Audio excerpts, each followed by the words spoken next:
What if Naruto and Sasuke were a new god? Part 3 Team 7, DXD by Rizufi. Sasuke had always had on a chip on his shoulder. Growing up he had been vigorously compared to his elder brother. Itachi was not only a prodigy in the shinobi arts but a once-in-a-lifetime genius with talent beyond comprehension.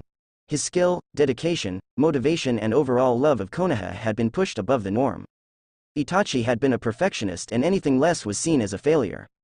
Sasuke was of the same belief but was incapable of producing the same results as his elder brother. He had talent, he had drive, but he was not Itachi and he'd never be Itachi. Fugaku had demanded more than Sasuke could give. Resentment pooled along with recognition that he so badly wished to receive from his father. There was a saying amongst the Uchiha, one as old as time that predated even the great Madara Uchiha. Pride bleeds vanity if one does not understand their mind. Sasuke's clan was a prideful one. Blinded by emotions, driven mad for those they've loved. Spiteful and hateful individuals with a mental illness that could rip the world asunder if given a chance.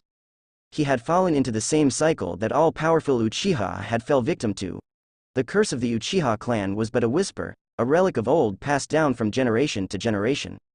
The clan would kill, maim and dismember their own fellow brothers and sisters. All for power. The very same power that had plagued the elemental nations for thousands of years. One could argue that the elemental nations was forever destined to be bathed in blood when Hagoromo Otsutsuki was born, and they'd be half right. Sasuke was the transmigration of Indra Otsutsuki, the original sage of Six-Path Sun. One of them at least, with Naruto being the transmigration of the other son, Asura Otsutsuki. Sasuke personally believed that the elemental nations had been cursed the second that Hagoromo chose Asura as his sole successor. Indra was a prideful and arrogant man, naturally gifted in using the power that flowed through his father's veins, whereas Asura was the exact opposite. And thus started the thousand-year feud that would bleed into the elemental nations, forever drowning it in a sea of sorrow and hate. And now it ceased to exist. Sasuke's sword pierced through the abdomen of yet another unfortunate spy belonging to some yokai upstart from the East faction. 3 Tomos spun lazily, gazing upon the unassuming man with boredom. Rat. A simple tug of the arm caused the man's body to split down the middle, spilling blood in a gruesome fashion. What had once started off as a decent stress relief was slowly becoming something annoying. More and more of these vermin were entering Kyoto with each passing day. Their numbers only seemed to increase, and while it wasn't cause for major concern, it was still an issue. An annoying issue, at that. If only Yusaka would give the orders to eliminate the group at the head, then he'd not have to waste his time with such trivial work. And though Sasuke could absolutely do so without nary an issue, he held a certain amount of respect for Yusaka. He'd not act unless given deliberate orders from the woman. While it would grate on his nerves for the time being, he'd comply. If for Naruto's sake. The annoying bastard was likely proud that he, Sasuke, had not gone off the deep end, sending a meteor directly on top of the Cretans that dared deploy against the yokai factions. Sighing quietly to himself, Sasuke rotated his kusanagi to the side, flicking the excess blood off his blade before subtly flipping it in a reverse grip. Sasuke's Rinnegan glowed for a moment, spewing black flames along the body of the spy, erasing the evidence of the man ever existing. With his blade facing behind him, it took only a simple application of chakra for the blade to extend faster than the speed of the sound. Orochimaru's former blade sank deep into the abdomen of the man who thought they were stealthy enough to attack from his blind side. The Uchiha's head turned a fraction to gaze at the individual he had stabbed before sensing chakra. He watched with a minor amount of interest as the man he had stabbed slowly dissolve, similar to Sai's ink jutsu. The hidden spy continued to melt and dissolve before disappearing entirely. Sasuke, while not outwardly showing it, was impressed, if only a little, by the display. He had extended his sword faster than most could react to. Only an individual possessing a decent amount of speed and reaction time could have hoped to dodge that. Strange, even more so, considering the man's chakra wasn't necessarily impressive. Though that could be in part due to the nature of the individual. Not every powerful individual would be like himself or Naruto. They were practically beacons of light for any individual that could sense chakra. Wide-scale destruction was not the only factor in determining an individual's prowess. You were just as likely to die to an assassination in the dead of night as you were to a mountain-sized boulder dropping atop your head, courtesy of an underpowered Tengai Shinsei. Retracting the blade of Kusanagi, Sasuke glanced along the area trying to sense the individual. It was strange. Their signature was everywhere and yet nowhere. A wide-scale concealment technique? An unheard of sacred gear?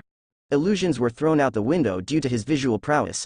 If Sasuke were to ever be caught in an illusion, he had given Naruto his permission to slit his throat. No self-respecting Uchiha with a Mangekyo Sharingan was allowed to be caught in an illusion. So who was this individual? You were full of wrath and anger, no? Sasuke paused as a feminine voice reverberated through his mind. This was a Cami. How right you are.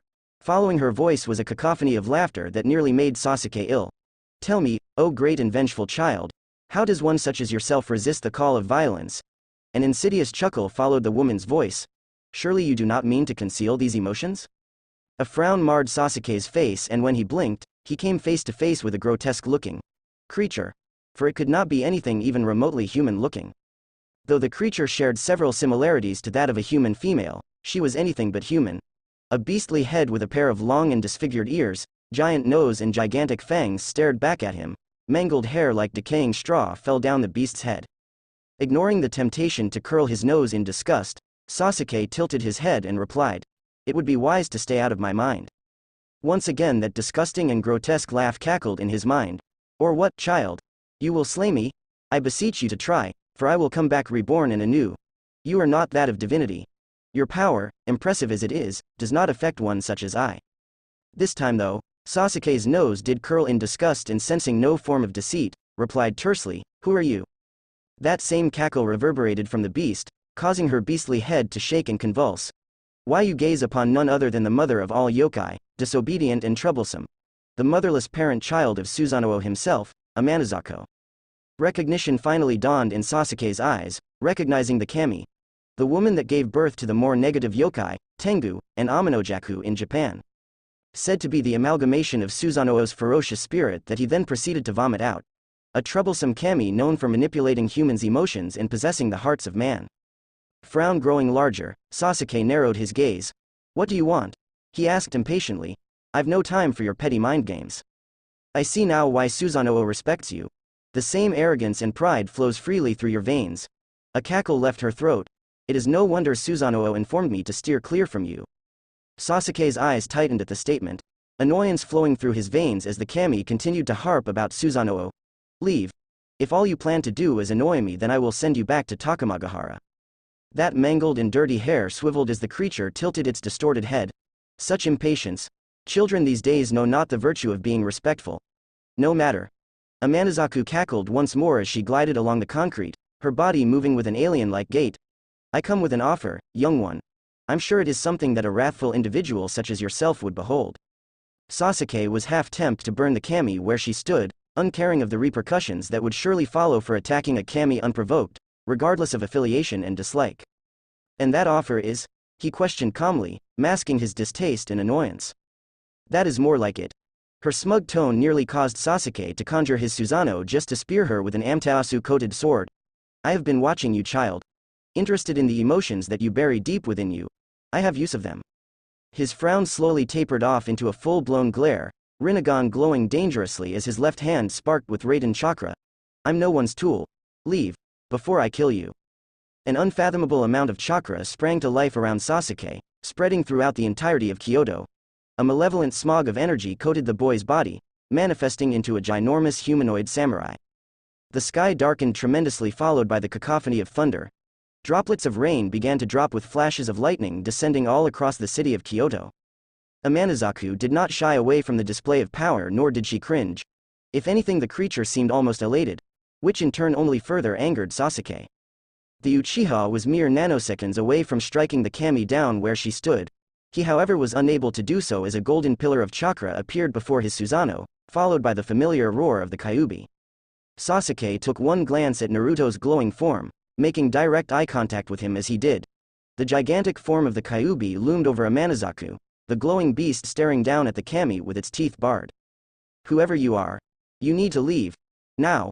Naruto spoke through the avatar of Kurama, slowly descending through the translucent chakra amalgamation of his Biju.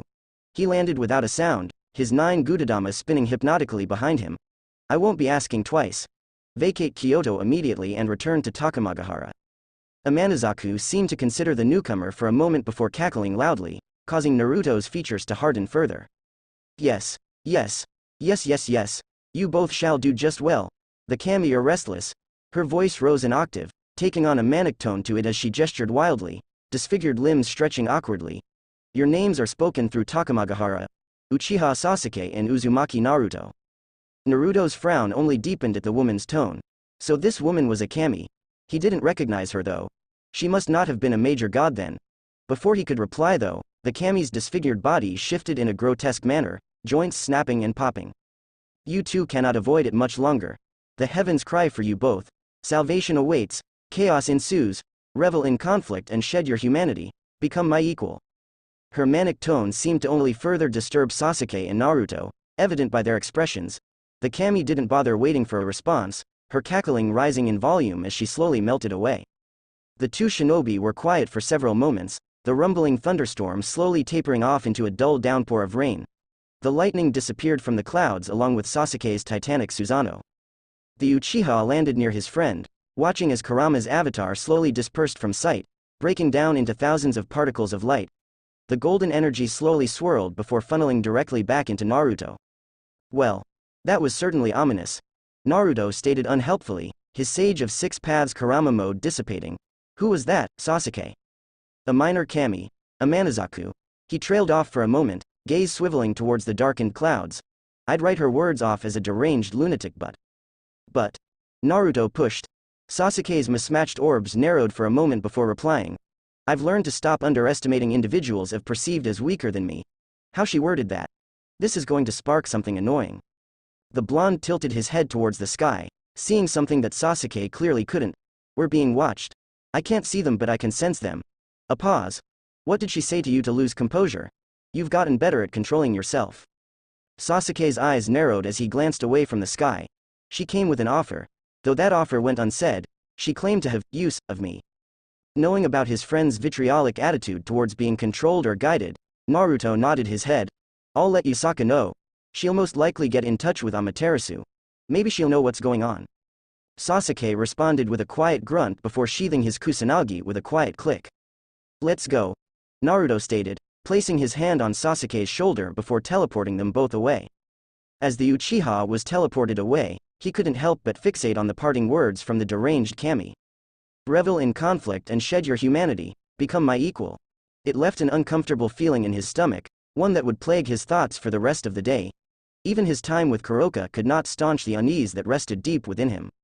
Sakura sighed quietly as she sat at her temporary desk, within her temporary home. A day had passed since she sent Inumaki back to Kyoto to report his findings to Yusaka. Kuo was slowly becoming an active hotspot for all things supernatural. According to Inumaki's findings, with the last 6 months the supernatural world seemed to spike in activity. Which wasn't necessarily a major cause for concern considering random spikes of activity were normal. However, the individual groups or factions was the cause for concern. While the devil faction held some form of power in Kuo, the heiresses, there seemed to be activity from even the biblical side of things. That activity being from one of the more major branches of the Catholic Church. Odd considering their home turf was that of Italy. Why there seemed to be some subsection making moves in Kuo was beyond Sakura's understanding.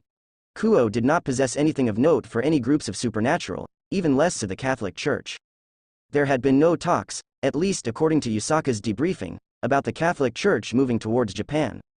There was also the matter of the fallen angels recently settling down in Kuo. Inumaki had noted their presence and had silently watched over their activity, explaining that the small group was more or less harmless and had yet to do anything during their 2-month tenure. That is until last night. Sakura glanced towards her right hand as she ceased her scribbling. Blood suddenly appeared on her hand, a figment of her imagination. The blood of the boy she couldn't save. When she blinked the blood disappeared, never having been there in the first place. The medic sighed quietly to herself as she continued to finish up her own report of last night. How she eliminated the fallen angel, the death of an innocent teenager, and even her new companion. Once finishing up her report, the pinkette turned on the TV in her room, idly listening to the news report of Issei's untimely death. Inumaki had informed her that one of the heiresses had appeared last night. Whether she was there for her own personal gain or because she wished to help was unknown to Sakura. Inumaki had made sure that once she was stable and safe, to venture out and make sure to clean the streets of any supernatural involvement. Upon arrival though, he had noted that it had already been taken care of and that Issei's body had been discovered by a passing couple, an ambulance being called shortly after. And now Sakura was listening to the police report. A gunshot wound had ended the life of a young teen, with no witnesses and no suspects to question. The medic shook her head quietly as she neatly stacked her papers together, separating the documents into different folders and binders. Upon stowing everything away into one of the desk drawers, Sakura slowly rose from her seat and stretched her joints and muscles. Her emerald orbs glanced towards the window that sat directly above her desk and pursed her lips as the sun began to slowly rise. She gathered her outfit for the day before feeling a wave of malevolent chakra flow through her. Sakura's eyes widened in surprise as her head snapped towards the direction of Kyoto, feeling Sasuke's chakra. While not an efficient sensor like Naruto and Sasuke, it was nearly impossible to not feel that wave of power. A moment passed by before she felt Naruto's chakra spike, countering and smothering the malevolent aura that Sasuke released. What? They better not be fighting. Her expression shifted angrily as she gathered her clothes, stripped out of her outfit, and stepped into the shower to bathe herself. As Sakura slowly walked through the small city of Kuo, she made sure to keep an eye on her surroundings. She could no longer sense the small group of fallen angels in the town and pursed her lips at the thought of them fleeing or being dealt with. It wasn't out of the possibility that one of Eris's might have finally removed them. While unfortunate that an innocent teen had to die for something to finally be done, it was an issue that she'd bring directly up to them. But that conversation could wait until later when she inevitably spoke to them. Sensing two distinct presences behind her, the pinkette pivoted on her heel, turning towards the two individuals who were most certainly devils. Sakura raised an eyebrow at the two females, easily recognizing the petite devil that Sasuke described. The girl's violet eyes sharpened almost immediately, subtly motioning towards her peerage member. The taller woman also wore glasses but sported a unique set of heterochromic eyes. Coming to a stop, Sona offered a brief bow with her queen mimicking the motion. "Greetings. I assume that you are the yokai representative sent by Lady Yusaka." Sona took a shaky inhale, right hand trembling for the briefest of moments. "Welcome to Kuo." A brief pause. "I heard from Gremory-san that an incident occurred last night." Sakura eyed the anxious girl with an indecipherable expression upon her face. This girl seemed terrified, for one reason or another. She did a good job at masking it, but Sakura saw through the facade quite easily. A gentle smile fixed its way to Sakura's face as she returned the girl's bow. "Sakura Haruno." The heiress's eyes widened for a moment before stuttering quietly. "S. Sona Citri, and this is my queen, Tsubaki Shinra. I apologize for my manners." Sakura's eyebrows knit together for a moment before waving the girl's apology off. "It's quite alright, Citri-san. If you would." Sakura motioned with her hand, gesturing for the heiress to walk with her. "You are correct about an incident happening last night, though I will address the situation once we all sit together. I do hope that's acceptable." "Of course, Haruno-san." The Citri heiress was quick to respond, fingers twitching against one another. The girl immediately ceased her nervous tic, clasping her hands behind her back as she walked alongside Sakura. How are you finding Kuo?" Trying to ease the girl's anxiety, Sakura continued to smile softly. "It's smaller than Kyoto. Sorta gives off a more homey vibe to it that Kyoto lacks. The hustle of the city can be a bit much. I prefer the wilderness." Sona offered Sakura a slightly timid nod. Ever since the situation with him, she had been an anxious wreck. Her thoughts about the ebony-haired teen were a jumbled mess. She didn't know whether to be completely infatuated or absolutely terrified of the man. Her brain was at war with her. Well, she was going to keep that to herself, but short story, not good. It did not help that she felt him this morning. And by the devil, it nearly broke her. Fear and attraction fought for dominance, and she was but a lowly victim. Why did her sin have to be so difficult? It wasn't fair. Sona was ripped from her personal turmoil as Sakura spoke suddenly. "Are you doing well, Citri-san? You seem nervous." The heiress swallowed the saliva building in her mouth before sighing quietly. I'm fine. Just a few negative thoughts in my mind." Schooling her expression as best as she could, Sona offered the pinkette a small nod. There was several minutes of silence between the trio as they continued their journey towards Kuo High. It seemed to finally dawn on Sona that the yokai representative was not wearing Kuo High's uniform. "Excuse me, Haruno-san." Violet eyes glancing towards the woman in question. "Are you not to be enrolled in Kuo High in some fashion? I was under the assumption that you were of the same age as myself and Gremory-san." Sakura smiled at the question before shaking her head. "While correct that we are of the same age, I chose to not enroll. Yusaka-sama offered me the choice and I opted out of doing so. I already completed school and have no desire to do so again." A slight lie to some degree, but it mattered little. Sakura would off herself before doing math equations in a classroom of individuals she couldn't stand. Sona raised an eyebrow at the answer before nodding her head. "I understand. I will make sure you are treated as a guest on campus when you do visit, if you choose to do so." The pinkette offered the heiress a nod with a smile. I appreciate that, Citri-san. The trio reached the campus grounds, entering through the giant gates of the school and ignoring the hushed whispers from the other students about who the pink-haired woman was. Sona swiftly took the lead as she led the pink-haired medic towards the student council office, passing by students and offering simple acknowledgments to each that greeted her. Upon entering the room, Sakura was greeted to the sight of multiple other devils, easily sensing the unique signatures they gave off. There was 5 of them in total, with one of those being a male. Greetings to you all. Sona nodded towards the room, receiving bows from each of her peerage members. This is Sakura Haruno, the yokai representative sent from Lady Yusaka that I mentioned to you all last week. She is a guest and you will treat her as you would treat myself. Sakura smiled as Sona's peerage greeted her respectfully. It is nice to meet you all. I will be overseeing Kuo for the time being in conjunction with Citri-san and Gremory-san. The members of Sona's peerage remained quiet, understanding the situation and not bothering to ask any questions. With that out of the way and all settled, please head to your classes for the time being. Our plans after school will be postponed for the time being. Sona adjusted her glasses before taking a seat at the large table in the middle of the room, gesturing toward Sakura. If you need anything then do not hesitate to let Tsubaki or myself know. Sakura slowly approached the table, offering a polite nod to Sona's peerage as they filed out of the room. Taking her seat, Sakura glanced towards the heiress. I would not mind tea. The woman's queen immediately set off to do her task, bowing to Sakura and Sona as she did so. As Tsubaki silently began her task, Sona and Sakura continued to quietly speak to one another. I informed Gremory-san to meet here. She'll arrive in a few minutes. Tsubaki, please prepare extra tea and snacks. Thank you. Sona received a bow from her queen before turning back towards Sakura and speaking. Is there anything you'd like from me, Haruno-san? Sakura was silent for a moment, fingers tapping on the table. I'd prefer if you used my first name. I'm not really huge on formalities. Makes things a little too businesslike. The heiress was quiet for a moment, internally surprised at the display. She cleared her throat for a moment before nodding her head. As you wish, Har-air, Sakura-san. No-san either. Sakura was quick to say. Makes me feel old. Okay. Sakura. Sona corrected with a minor stutter, fingers ringing together beneath the table. She didn't even know why she was so anxious. Sakura didn't seem to be so bad. She was polite and kind, as far as first impressions went at least. Perhaps it was the knowledge that the girl was indirectly aligned with the man that plagued her thoughts and dreams, tormenting and pleasuring her at every corner. Before Sona's thoughts could spiral downward into further debauchery, the door to the student council office opened. Entering through the door was a red-headed teen with incredibly large breasts.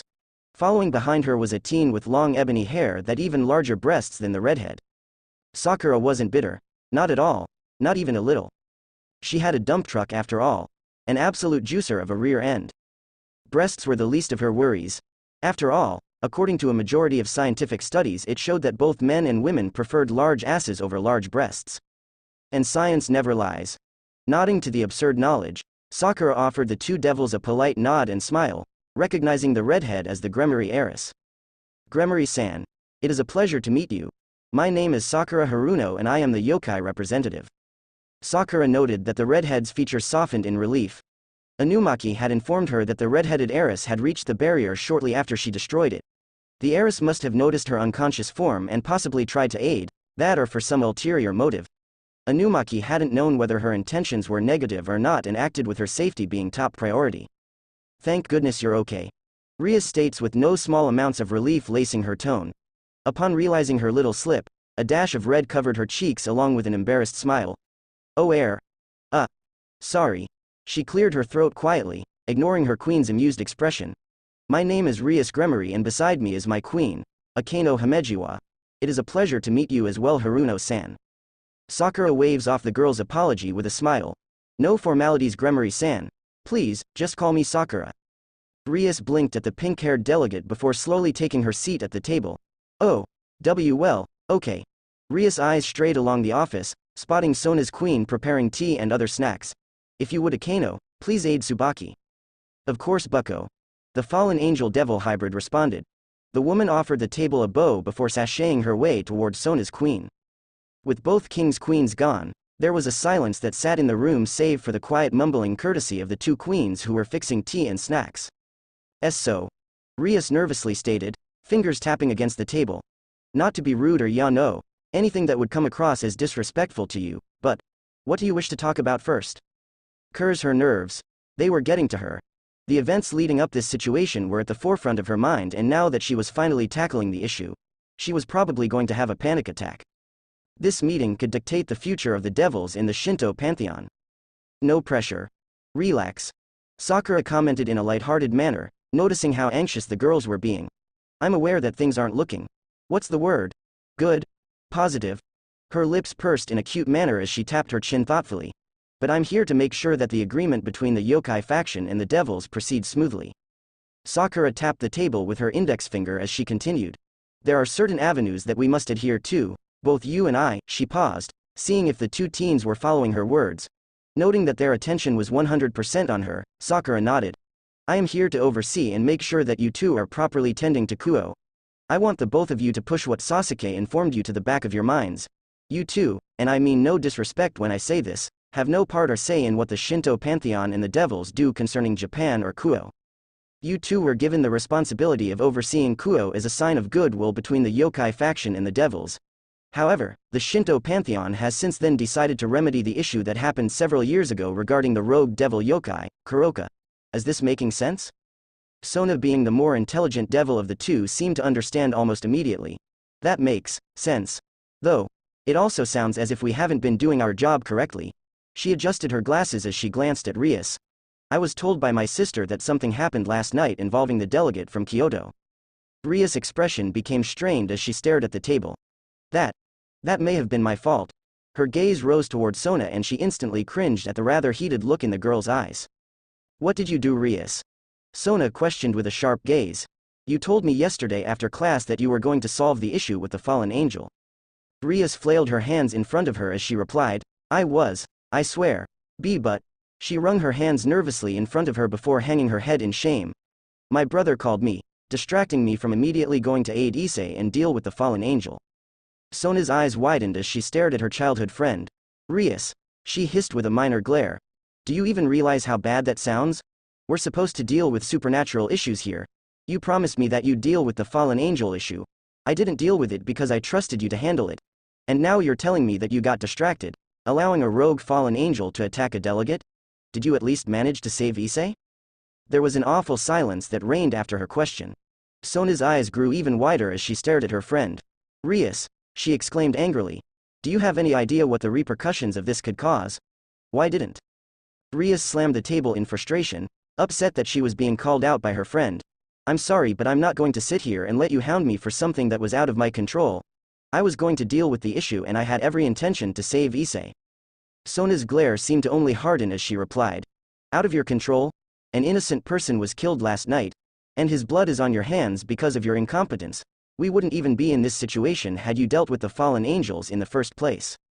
Before Rias could respond to Sona, an incredibly monstrous pressure settled upon the heiress's shoulders, instantly silencing them. Their gaze swiveled to the source, noticing the rather blank expression upon Sakura's face. You two can argue with one another later. Sakura replied calmly, easing the pressure in the room. Now, calm yourselves. It does not matter who was responsible for an innocent's death.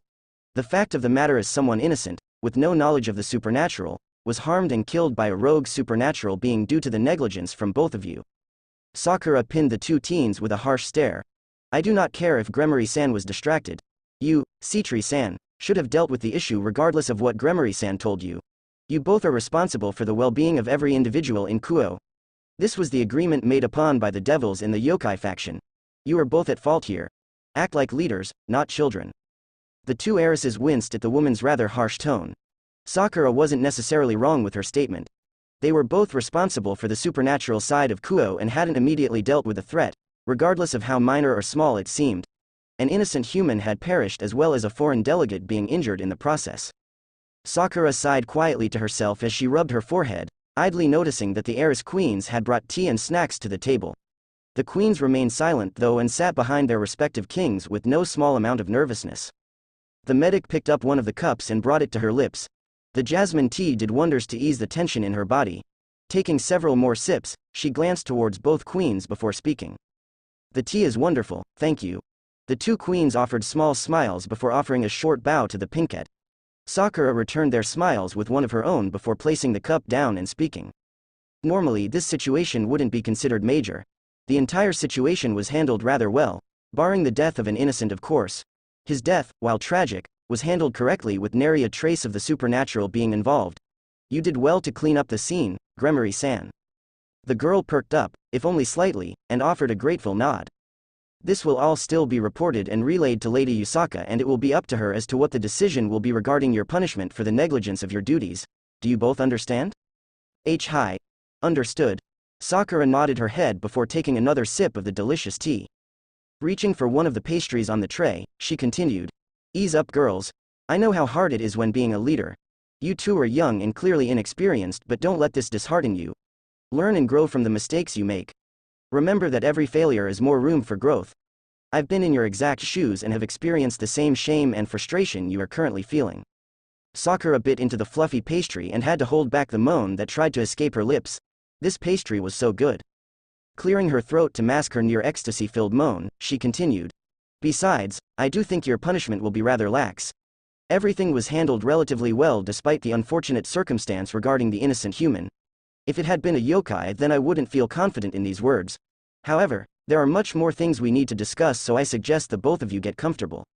Rias and Sona glanced at one another before sighing quietly. The redhead immediately grabbed a pastry, nearly shoving the entire thing in her mouth. Sona on the other hand grasped one of the cups of tea and downed the entire thing in 2 gulps. She took her glasses off as she massaged her eyes, sighing quietly as she did so. Yusaka intertwined her fingers together, elbows resting atop the mahogany table of her office as she listened to Sasuke and Naruto report about the Cami that had visited the former. That would explain why the entirety of Kyoto felt your power, Sasuke-kun. Yusaka commented with amusement littering her tone. The aforementioned teen just rolled his eyes, attention focusing on the various council members who seemed terrified of Naruto's presence. He rose an eyebrow at their behavior but didn't bother saying anything. Naruto was the least of their worries with himself being in the room. However, this does pose an issue. Amanazaku's words are troubling. The gorgeous yokai bit her thumb in thought before glancing towards Naruto. Are you capable of finding her? The Jinchuriki sighed quietly as he slouched in his chair. Wherever the Kami reside, I cannot sense. Even with my sage mode powers, I assume that Takamagahara exists in an entirely different plane. Otherwise, it shouldn't be an issue to find her. Yusaka nodded her head before tapping the table and speaking. You are all dismissed apart from Sasuke and Naruto. We will pick this up at a later date. As the yokai filed out of the room, Yusaka pulled out a unique rune from the valley of her breasts. Naruto slowly blinked at the woman's action, having a flashback to Tsunade doing something similar with a mission scroll. Yusaka ignored Naruto's stare as she channeled chakra into the object. This rune is how I communicate with Amaterasu. A simple application of chakra will alert her and she will respond in kind. The dull-looking rune began to shine brightly, nearly mimicking the sun with how blinding the light was. A second passed by before a golden pillar of light erupted in the office room. Yusaka-chan, the familiar and bubbly voice of Amaterasu sounded out in the room. What can I do, foe? The goddess released a surprised gasp as she spotted the 2 shinobi in the room. Her eyes lit up like the sun as she appeared in Naruto's personal space. It's you. The guy that absolutely demolished me. How have you been? I hope you've been doing well. Have you gotten even stronger since the last we fought? Have you? Naruto was taken aback by the woman's bubbly personality. When he had first met her, she had been a completely different person. Though to be fair, she did believe him to be an enemy of Japan, so perhaps that was the reason. He commented awkwardly as his eyes struggled to remain locked onto her face. Due to his seated position and how close the goddess was to him, her breasts were all but shoved directly into his face. I've been, well? He questioned more so than stated, and I guess I've gotten stronger. Amaterasu, completely oblivious to the close proximity and the effect she had on the teen, clapped her hands happily while bouncing in place. And it did amazing things to her chest. Ahem. Yusaka not too subtly coughed. Amaterasu-sama, please behave yourself. Sasuke watched the entire interaction with a raised brow. If he didn't know any better, then he'd say that Yusaka was feeling some form of jealousy. Yep. There it is. He watched with a tiny smirk as Yusaka's bottom lip twitched in annoyance. Amaterasu proceeded to wrap her arms around Naruto's face, smothering his face against her chest while apologizing. His smirk was wiped off his face as the woman then appeared directly in his personal space. And you? She clapped happily upon noticing the teen that had beaten her brother with his own element. You're the one that destroyed Susanoo with lightning. That's so badass. He's been so annoyed since you beat him. Always grumbling and pouting about it. Susu-kun says he wants a rematch. I hope you beat his ass again. The Rinnegan wielder slowly blinked before furrowing his eyebrows. Thanks? He questioned unsurely. Faster than he thought possible, the woman wrapped her arms around his taller frame, squeezing him while dancing side to side like a child. The unexpected hug lasted for several seconds before Amaterasu pulled away with a happy giggle. This was the strongest god in the Shinto pantheon? Cami help us all.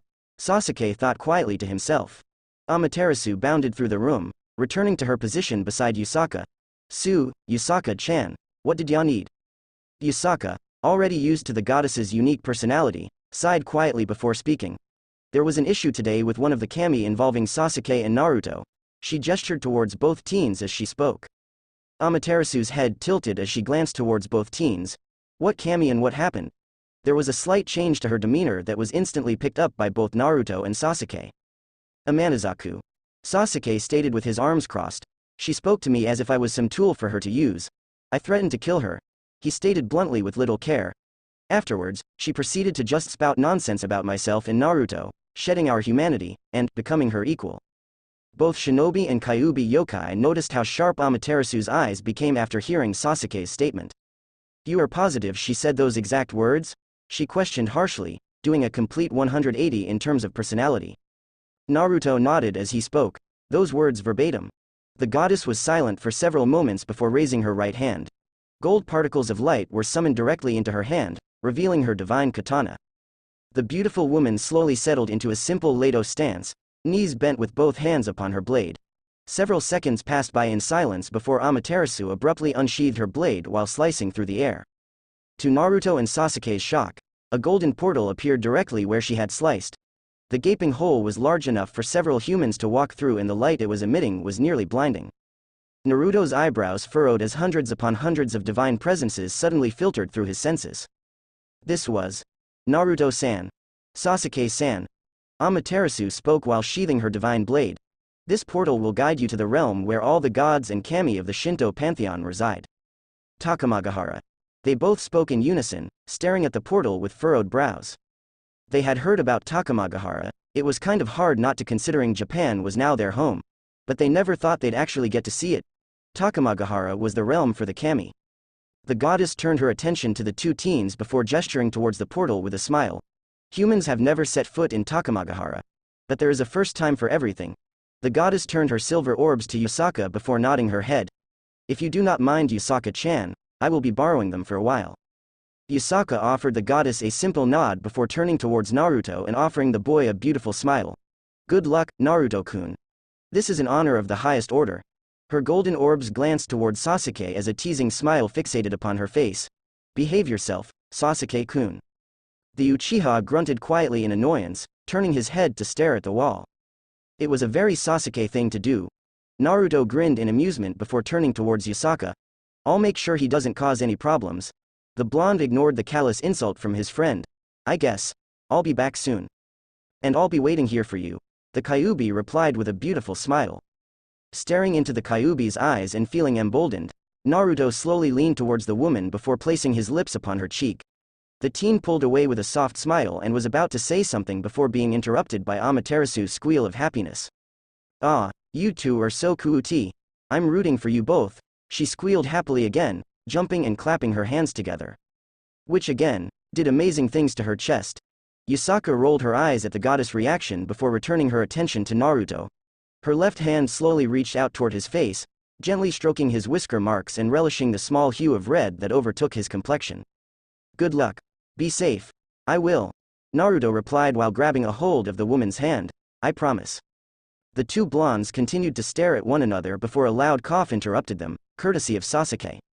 If you two are done eye-fucking, then we'll be on our way. Naruto's eyebrow twitched in annoyance as he muttered under his breath. Stroking Yusaka's brand one more time, he offered her one final smile before walking towards Sasuke and Amaterasu. Yusaka watched the trio offer their goodbyes before seeing them disappear into the portal, shimmering brightly before breaking down into thousands of light particles.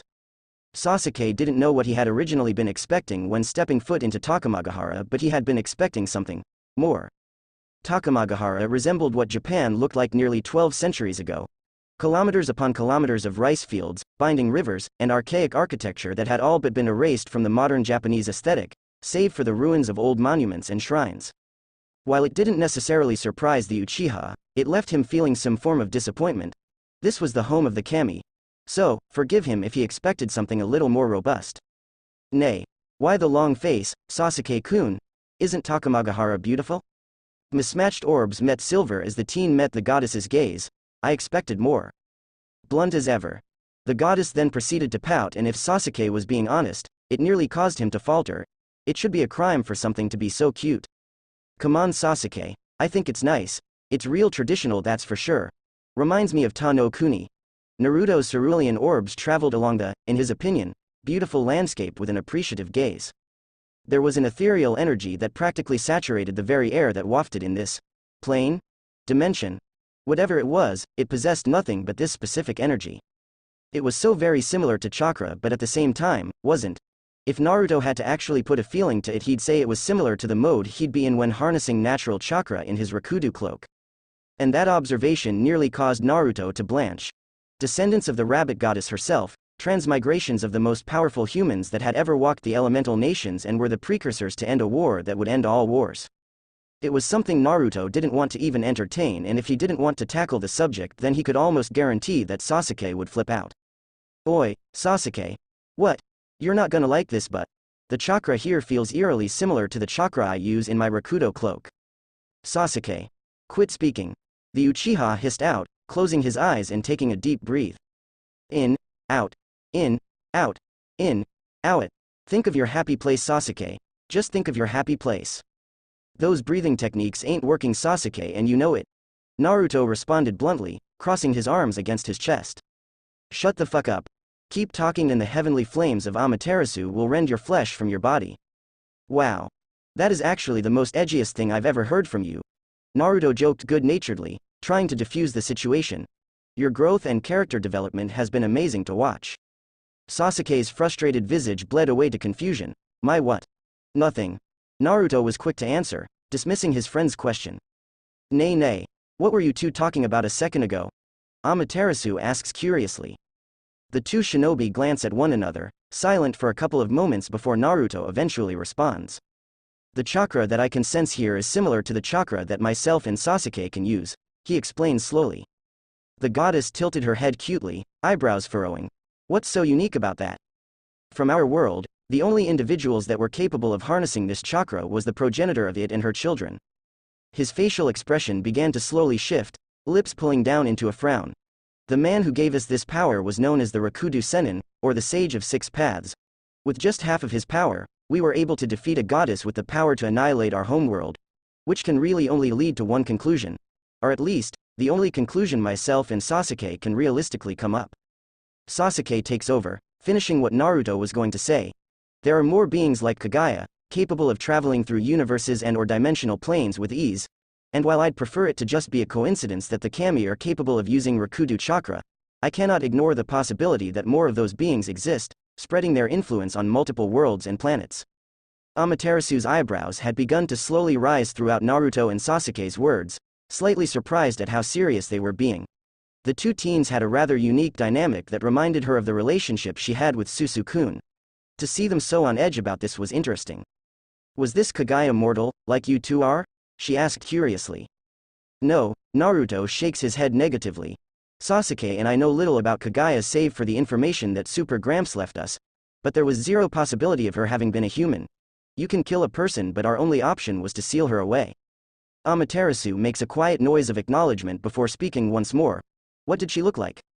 The two shinobi glance at one another for a moment, having a silent conversation. Naruto eventually just shrugs his shoulder before being engulfed in a small cloud of smoke.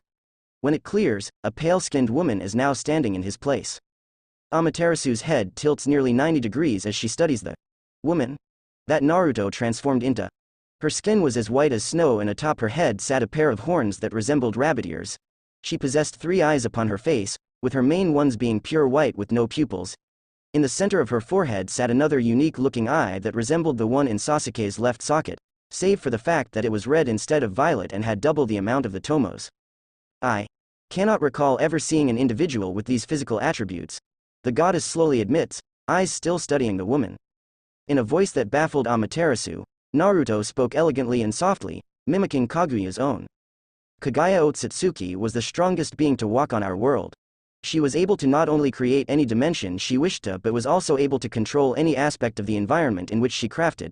Chakra-induced jutsu had no effect on her and only strengthened her. Kaguya was only sealed away because she was desperate and made mistakes during our battle. She lacked true combat experience and it showed, for if she possessed the experience we had, Sasuke and myself would not be here today. The goddess stared at the pale woman Naruto was masquerading as before, frowning lightly. And you too believe that there may be more of these beings, possibly stronger than her?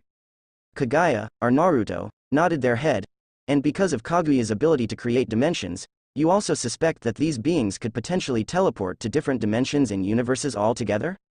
Sasuke nodded his head while speaking. We can't ignore the possibility. Hagoromo Otsutsuki informed us that his mother came from the stars. There is no true way of knowing if they exist in this universe, but it is something to be wary of.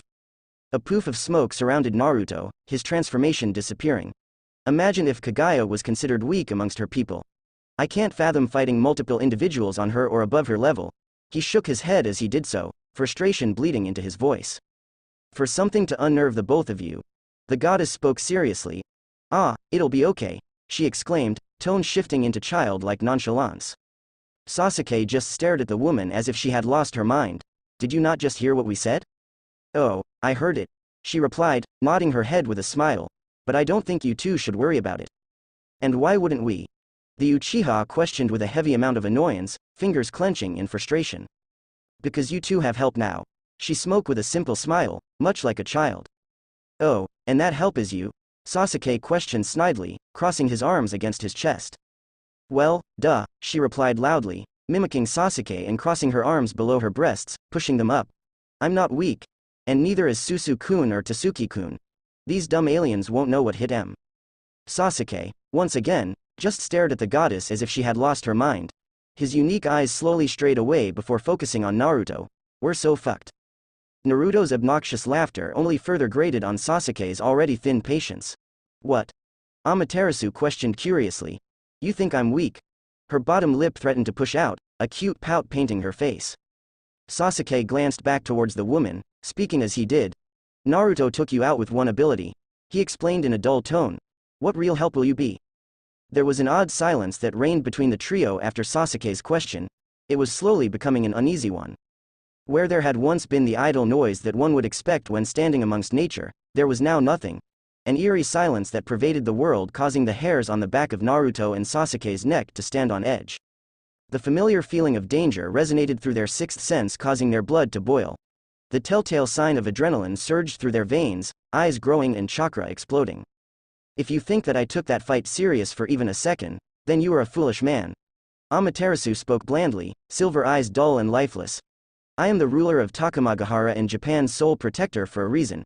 Had I used the full force of my power, then Japan would cease to exist, she stated firmly, silencing Sasuke and Naruto. We gods are bound by rules and adhere to these so as to not usurp the delicate balance that exists on earth. Should we gods just walk amongst the land with our full powers bearing down upon humanity, the world would end as we know it.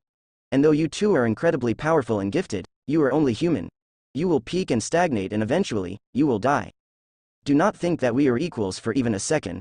She continued as her form began to glow a heavenly golden color, becoming nearly as bright as the sun itself. Naruto merely defeated the mortal form I possess. The gods of this world operate on a different plane, and should you wish to test it, I will allow you to do so. Naruto and Sasuke shielded their eyes as the blinding light emanating from Amaterasu glowed even brighter. An enormous amount of pressure descended upon their shoulders and they were forced to tense their shoulders due to it. Opening their eyes, they gazed upon a woman who shared the same physical traits as Amaterasu, but yet, there was something off about her. The amount of power that was currently rolling off the goddess was something to behold. Sasuke could see the differences whereas Naruto could feel them. It was similar to the feeling they had during their fight with Madara when he possessed the Jubi and had obtained the Limbo ability. Amaterasu's power had just increased nearly tenfold. And what did she mean when she spoke about her mortal form? Whoa. You just got way stronger. Naruto admits with raised eyebrows. Where was this power during our fight in Kyoto? Amaterasu's features remained mainly the same, that being her facial structure and silver eyes, but her essence just seemed to reek of natural chakra and some unknown energy.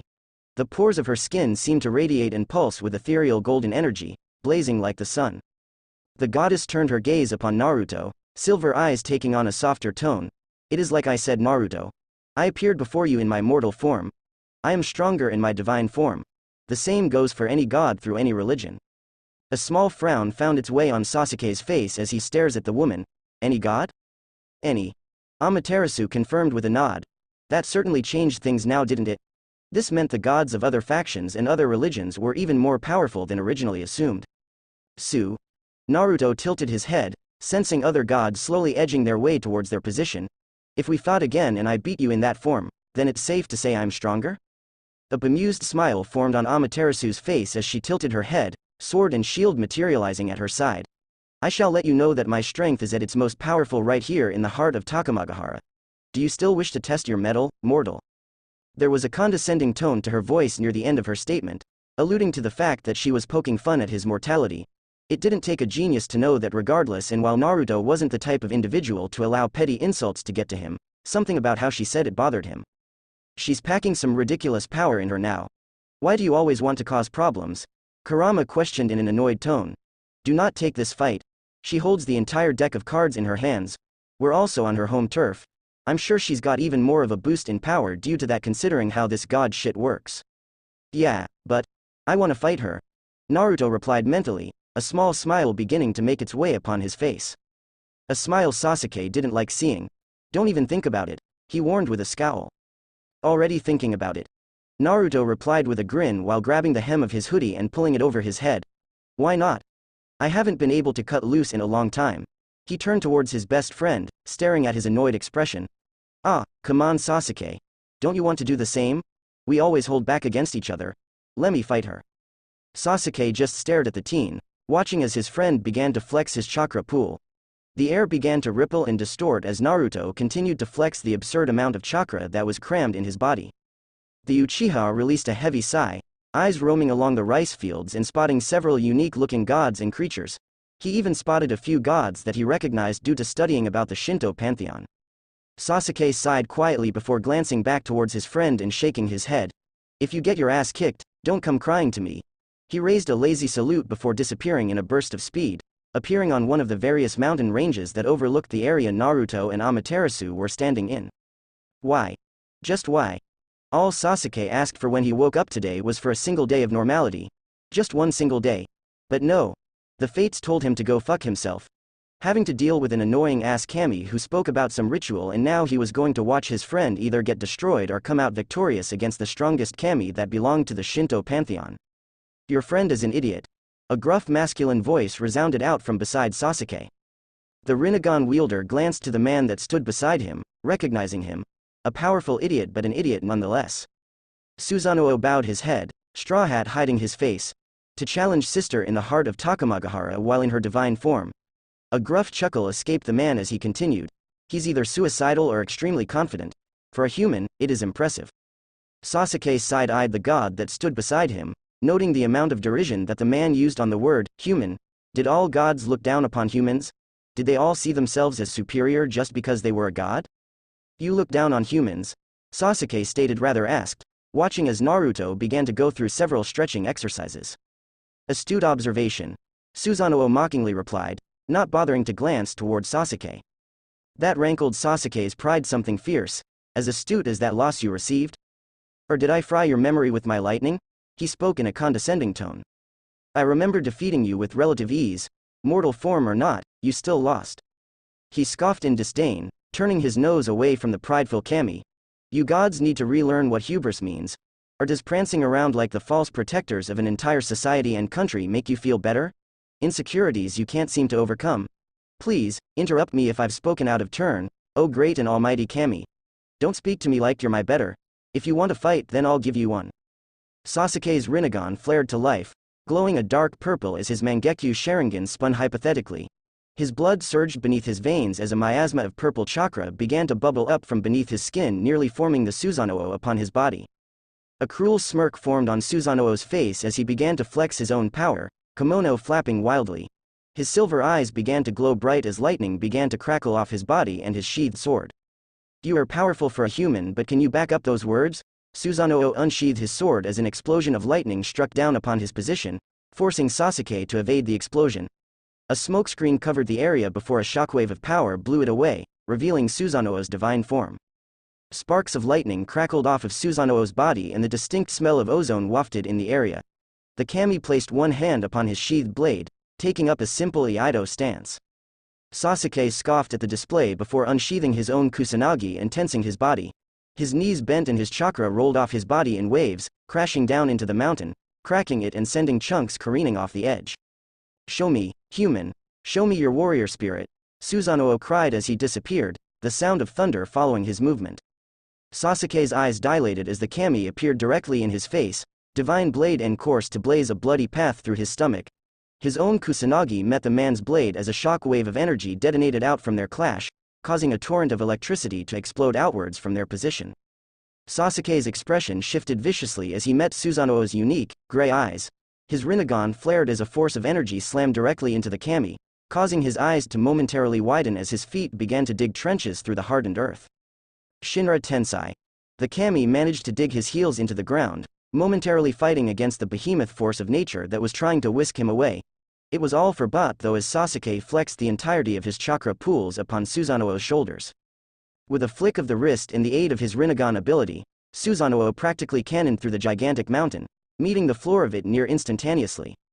Not even allowing the kami to right himself from his abrupt departure, Sasuke performed a single hand sign, spewing an enormous fireball that rivaled the size of the mountain he stood upon, covered in the flames of Amaterasu. Enten. Gukaku no Jutsu. The spiraling ball of flames descended upon Susanoo's position a moment later, absolutely decimating the mountain and causing several massive quakes to the environment. Sasuke descended shortly afterwards, not wanting the god to even catch his breath. If Susanoo was a warrior then he would adapt. And if he couldn't adapt then that was his own incompetence in battle. But he had an advantage here where he hadn't had during his fight with Kaguya. Elemental ninjutsu could cause actual damage and elemental jutsu was his forte.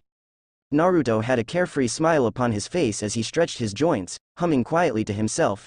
It's been way too long since I've able to let loose. Amaterasu's bemused expression maintained itself as she stared at the mortal who had claimed Kyoto as his home. She didn't show it outwardly but the boy had left an impression on her when they first met.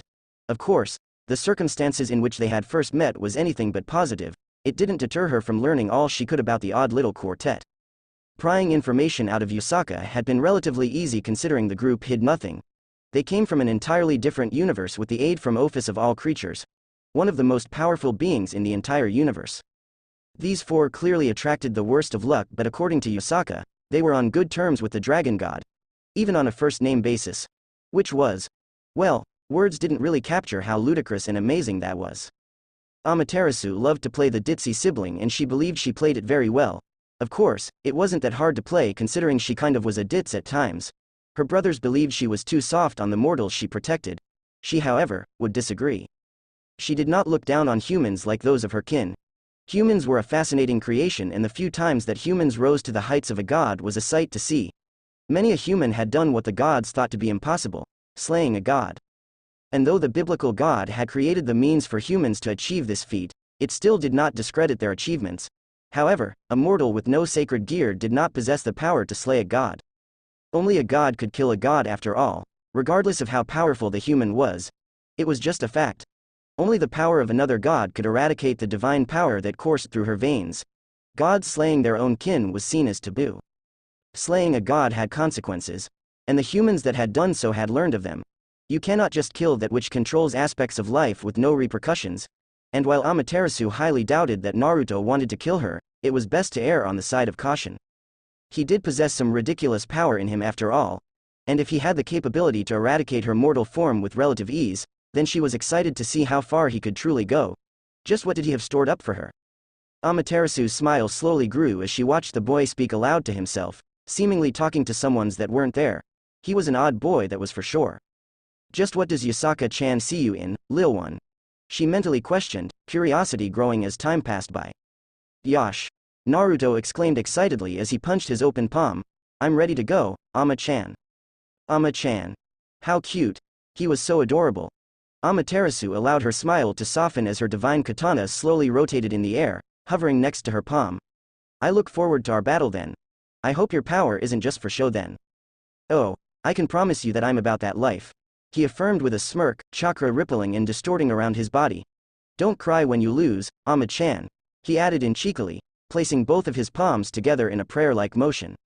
Despite herself, Amaterasu found herself matching the teen's smile and tone. I will make sure to remind you of these words, Naruto-kun. As Naruto was about to power up using Kurama's cloak, he sensed Sasuke's power spike followed by the spike of another Cami. It caused him to pause, head swiveling towards the vast mountain range that loomed over them. A second passed by before a powerful shockwave detonated through Takamagahara.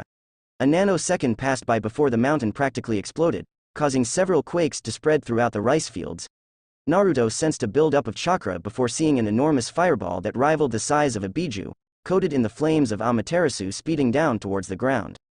The subsequent explosion that followed was nothing short of spectacular. Ash and cinder painted the sky, blanketing it in a smog of smoke as Naruto watched the exchange. Why was Sasuke fighting? What had happened? Should we stop them? Naruto questioned, watching with heightened vision as Sasuke and Susanoo traded blades. Several sonic booms rocked Takamagahara with each swipe of the sword, lightning striking various random locations. Amaterasu scoffed quietly, a small pout bleeding its way upon her gorgeous face.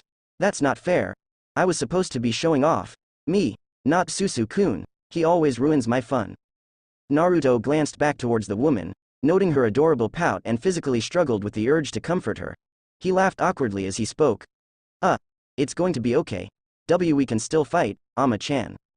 The goddess vehemently shook her head, hands balling up into fists and coming to rest in front of her breasts. No, I don't want to anymore. Susu-kun ruins everything. Naruto blanched as fresh tears began to pool in the woman's silvery eyes. He raised his hands, shaking them aid to side as he tried to ignore the vicious tremors emanating from Sasuke's fight. Don't cry. Why are you crying? How do I fix it? Naruto succumbed to the goddess's tears, panicking as she threw a childish tantrum. It was a peculiar sight for all the Cami to witness, watching as a clueless, mortal teenager tried to console the most powerful goddess in the Shinto pantheon. And while peculiar, it was not completely unexpected. Amaterasu was known to act like a child even on the best of days. What an odd day in Takamagahara. Sakura released a heavy sigh as she bid her goodbyes to the devil heiresses. Several hours of detailed documents, conversations about how things should be run, and any other political jargon that existed when involving two separate factions on the cusp of violence. She held no ill will towards the young women and truly wished to see them flourish and blossom in their roles. They were, after all, in seated positions of powers for their respective clans. The girls were also decent enough if not a bit naive about their life. But that could be Sakura's own perception on life that allowed her to view them as such. They lacked the experiences she now had, and to her knowledge, they had been relatively sheltered. They hadn't been put in dozens of life or death situations like she had at the tender age of 12. And that wasn't their fault. That was just life. Some individuals get dealt good hands and others bad. As she walked through the school grounds, emerald eyes occasionally trailing over various windowed cabinets, filled with various trophies, medals and other things revolving around academics and/or sports, she was reminded of the childhood she didn't really have. It was an odd feeling, seeing things like this. Kuo Academy was very prestigious, or so it appeared. Wouldn't have anything to do with the supernatural, now would it? Surely not. As Sakura exited the academy doors, pushing them open and gazing at the setting sun, she's drawn from her thoughts by the sound of rushed footsteps behind her. Sakura-san. The pinkette furrowed her eyebrows before turning around, watching as the Gremory heiress jogged her way through the halls, right hand waving in the air. Sakura-san. The redhead called out, coming to a stop with a minor huff. Thought I wasn't going to reach you in time. Phew. Sakura rose a curious eyebrow at the girl before turning around and giving Rias her full attention. What did I say about formalities?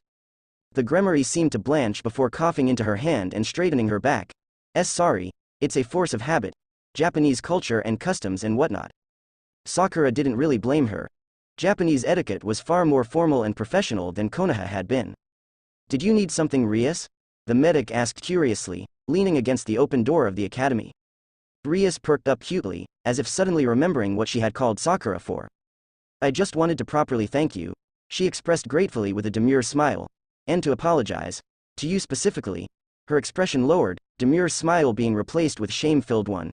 If I hadn't gotten distracted, you wouldn't have been injured and this entire situation would have been prevented. Rias proceeded to place both of her hands at her sides before bowing to Sakura, long red hair cascading down her face. Please, forgive me for the trouble I have caused. Sakura herself then blanched, placing her hands upon Rias' shoulders and forcing her back to a standing position. Hey, there's no need to bow. I accept your apology, now please. Refrain from doing that. You don't need to apologize in the first place. Rias allowed Sakura to move her, not really fighting the woman's action. Her expression remained downtrodden as she spoke with her hands crossed in front of her waist. I disagree, Sakura. She shook her head, red tresses flinging to and fro. Sona wouldn't been in this position if I had just done my job. I guess. Never mind. She shook her head slowly. It would just be another excuse for my incompetence. I didn't realize just how important my role would be. Sakura sighed quietly before placing her index finger on Rias' chin, slowly pushing upwards. Chin up, Rias. There's no need to dwell on it. What's done is done. The important part is that you learned. Mistakes and failures are a part of our lives. Everyone has to lose at some point and no winner can continue winning. Rias' blue eyes glanced down at the finger upon her chin before rising to meet the pinkette's emerald orbs. You make it sound so easy. Sakura relinquished her hold upon the woman, chuckling quietly at the woman's response. Well, I speak from experience. I've failed plenty of times in my youth, even seeing myself as a burden to those I love and care for. But at the end of the day, who doesn't feel that way at some point in their life? Rias' lips part at the woman's words. Does it ever get easier to deal with? Failing, that is. Do you ever expect to fail? Once you fail enough times, that sting slowly begins to disappear. That's not to say the feeling fully disappears or anything, but it just affects you less so. Now, do I ever expect to fail? All the time. Sakura answered with a simple nod. Failure is always there and it's natural to fear it. But you can't allow it to control you and dictate what you do in life. Take risks. You're young and have a full life ahead of you. Make mistakes and then learn from those mistakes. No one is perfect. Not even gods. The Gremory heiress stared at the pinkette with a hint of admiration in her blue eyes. But, do you ever get scared of the potential repercussions that could follow should you fail? Sakura crossed her arms against her chest, shifting her weight on her right leg and unknowingly accentuating her curves. Nah, not really. She chuckled good-naturedly, smiling in amusement at Rias' baffled expression. I usually solve all my problems with my fists. NNNNDDDDD. I fancy myself as a winner when it comes to hand-to-hand combat. I'm no slouch and can pull my own. She takes a boxer's stance, punching at the air with a force that surprised Rias. Well, I expected you to be really strong considering you know him. She grimaced at the memory of Sasuke before shaking her head, ridding herself of that terrifying experience. Well, thank you Sakura. For all the advice and help you've given me today. You didn't have to even acknowledge me but you chose to do so. I appreciate it. Really, I do. Sakura offered the redhead a small smile as she waved off the woman's gratitude. Don't mention it, Rias. If you ever need to talk about anything, then feel free to reach to me. She pulled out her phone, handing it to the woman to put in her contact information. Just because we belong to different factions doesn't mean we have to be at odds every step of the way. My best friend believed that our home was capable of uniting together. I have started to appreciate his philosophy and way of thinking a lot more nowadays. Rias' eyebrows furrowed at the past tense usage of her words. Believed? She questioned with a minor amount of concern. Did something happen? Sakura tried to hide the pain-filled expression but wasn't successful in her endeavor. She was silent for a few moments before sighing quietly. I'd rather not speak about it. Rias nodded her head in understanding, offering her condolences. I'm sorry if it seemed like I was prying. It's none of my business. Sakura, once again, waved off the woman's reply. It's fine, Rias. You didn't know. I'm mostly over it. I have a new home now and I'm finally happy. Sakura's words caused a small smile to form on the redhead's face. Finally happy? She questioned curiously, crossing her arms beneath her breasts. The medic released a quiet sigh, shaking her head. It's a long story. Rias stared at the women for a few moments before shrugging her shoulders with a smile. Well, I got time. Sakura stared at the heiress for a moment or two before smirking. Perhaps I could be persuaded to tell you, if you treat me to dinner. I am starving after all. Rias grasped her chin with her left hand, blue eyes narrowing in thought. I think I can work with that. The medic smiled as she stepped out of the doorway of the academy, motioning for Rias to lead her. Well then, lead the way, princess. The heiress made a noise of annoyance at the title. Please don't call me that. I'm not a princess. Sakura snorted as she followed behind the heiress. Could have fooled me. Stop it. Rias whined with an adorable pout. I'll think about it. Kakashi huffed quietly to himself as he summoned Divine Dividing once again. He was standing shirtless in an open field, sweat dripping down his body as he flexed his impressive chakra pool. He had been training for several hours, calling upon Divine Dividing and maintaining the form for as long as he could. Having never been a stamina juggernaut during his time as a shinobi, working purely on stamina was a challenge in itself. He was not Guy and he certainly wasn't Naruto. He was a tactical fighter, meant for short and quick battles. His speciality lied in his wit and immense talent in the shinobi arts.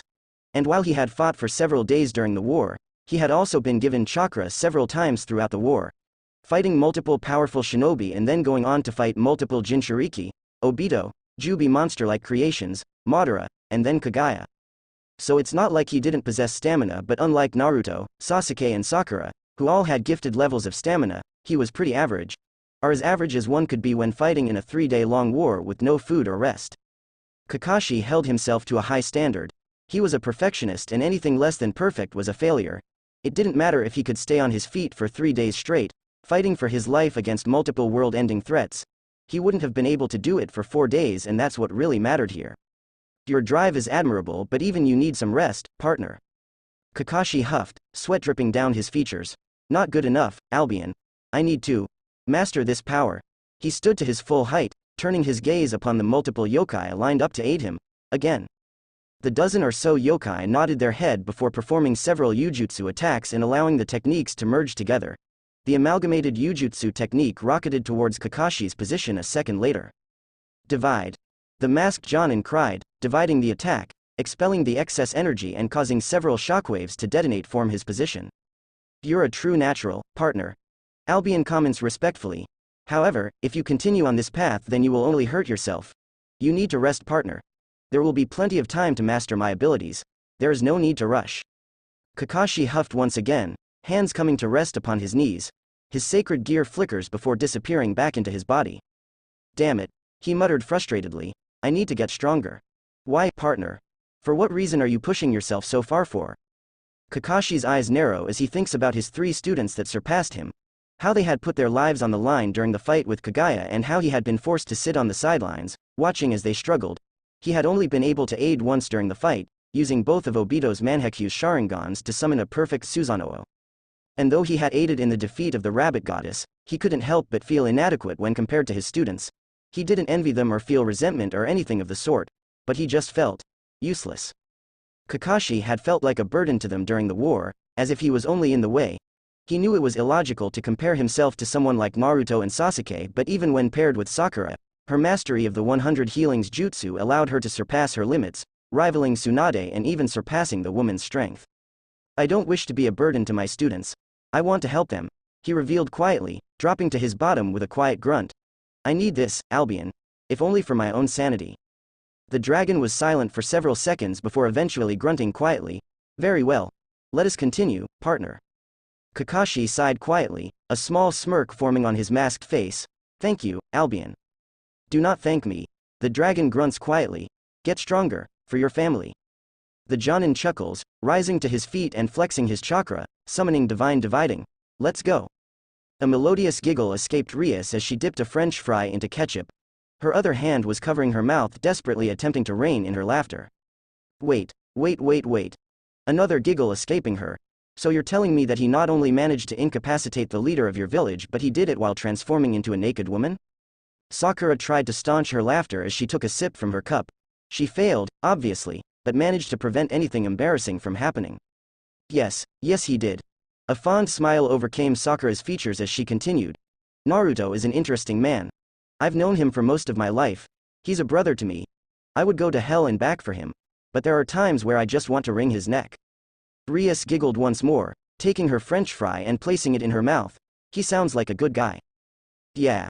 Sakura agreed quietly, nodding her head and lowering her gaze to her food. Yeah, he is. Rias was able to catch the slight change of mood her statement brought. A small frown formed on her face as she spoke. Hey, did I say something wrong? I'm sorry if I overstepped any boundaries or anything. The Pinkette shook her head, waving off Rias' apology. You sure do apologize a lot, Rias. She smirked at the girl's adorable pout.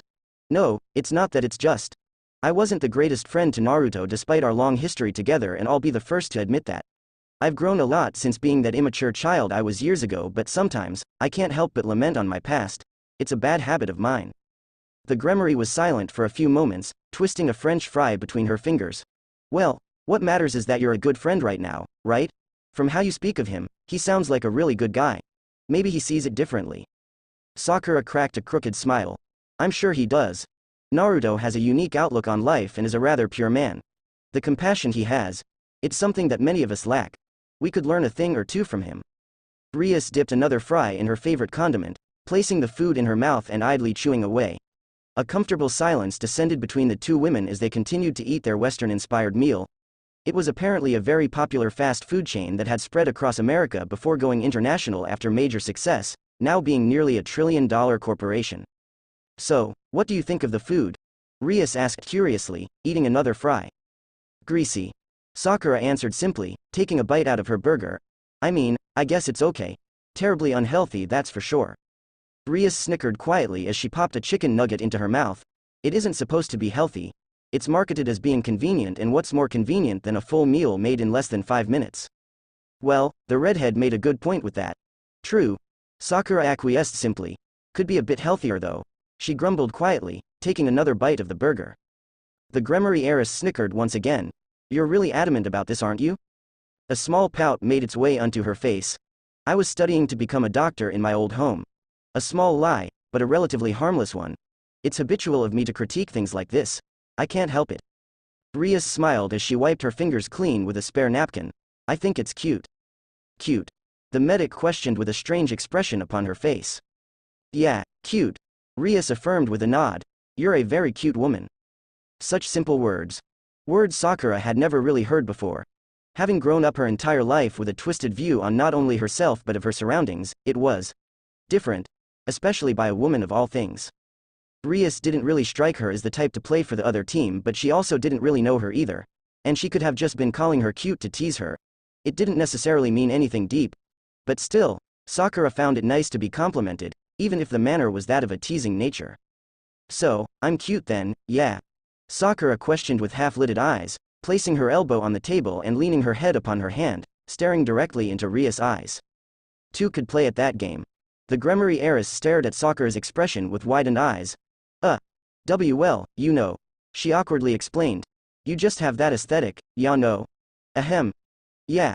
Her eyes strayed away from the woman, not entirely used to such displays, less so from a woman. Who? Sakura hummed with a smile. I'm an aesthetic now, am I? Please, continue. Pamper me, Rias. Speak more about me. She spoke haughtily, nose turned upwards. Rias puffed her cheeks out, embarrassment prominent through her features. Mo, why do you have to tease me? Sakura just laughed quietly, grabbing a napkin and wiping her hands clean. Why not? Maybe I want to see your reaction. Maybe I have an ulterior motive? Who knows? Why would you want to see my reaction? Rias asked curiously, crossing her arms beneath her generous chest. You play for the other team? She asked while wiggling her eyebrows. Did she? It wasn't as if she looked at other women in her spare time. All her focus had been on Sasuke, and that was a can of worms she had yet to address with the man himself. Getting drunk and trying to speak with him those couple of days ago probably wasn't the best option. But Sakura had long since let go of her romantic feelings for Sasuke. She had been obsessed with him for unhealthy and toxic reasons, and no amount of reconciliation between the two could transpire into a romantic relationship. It was just a pipe dream, and one Sakura fancied no longer. Her happiness was her main priority, and she only wished the best for Sasuke himself. And it wasn't as if he wasn't happy.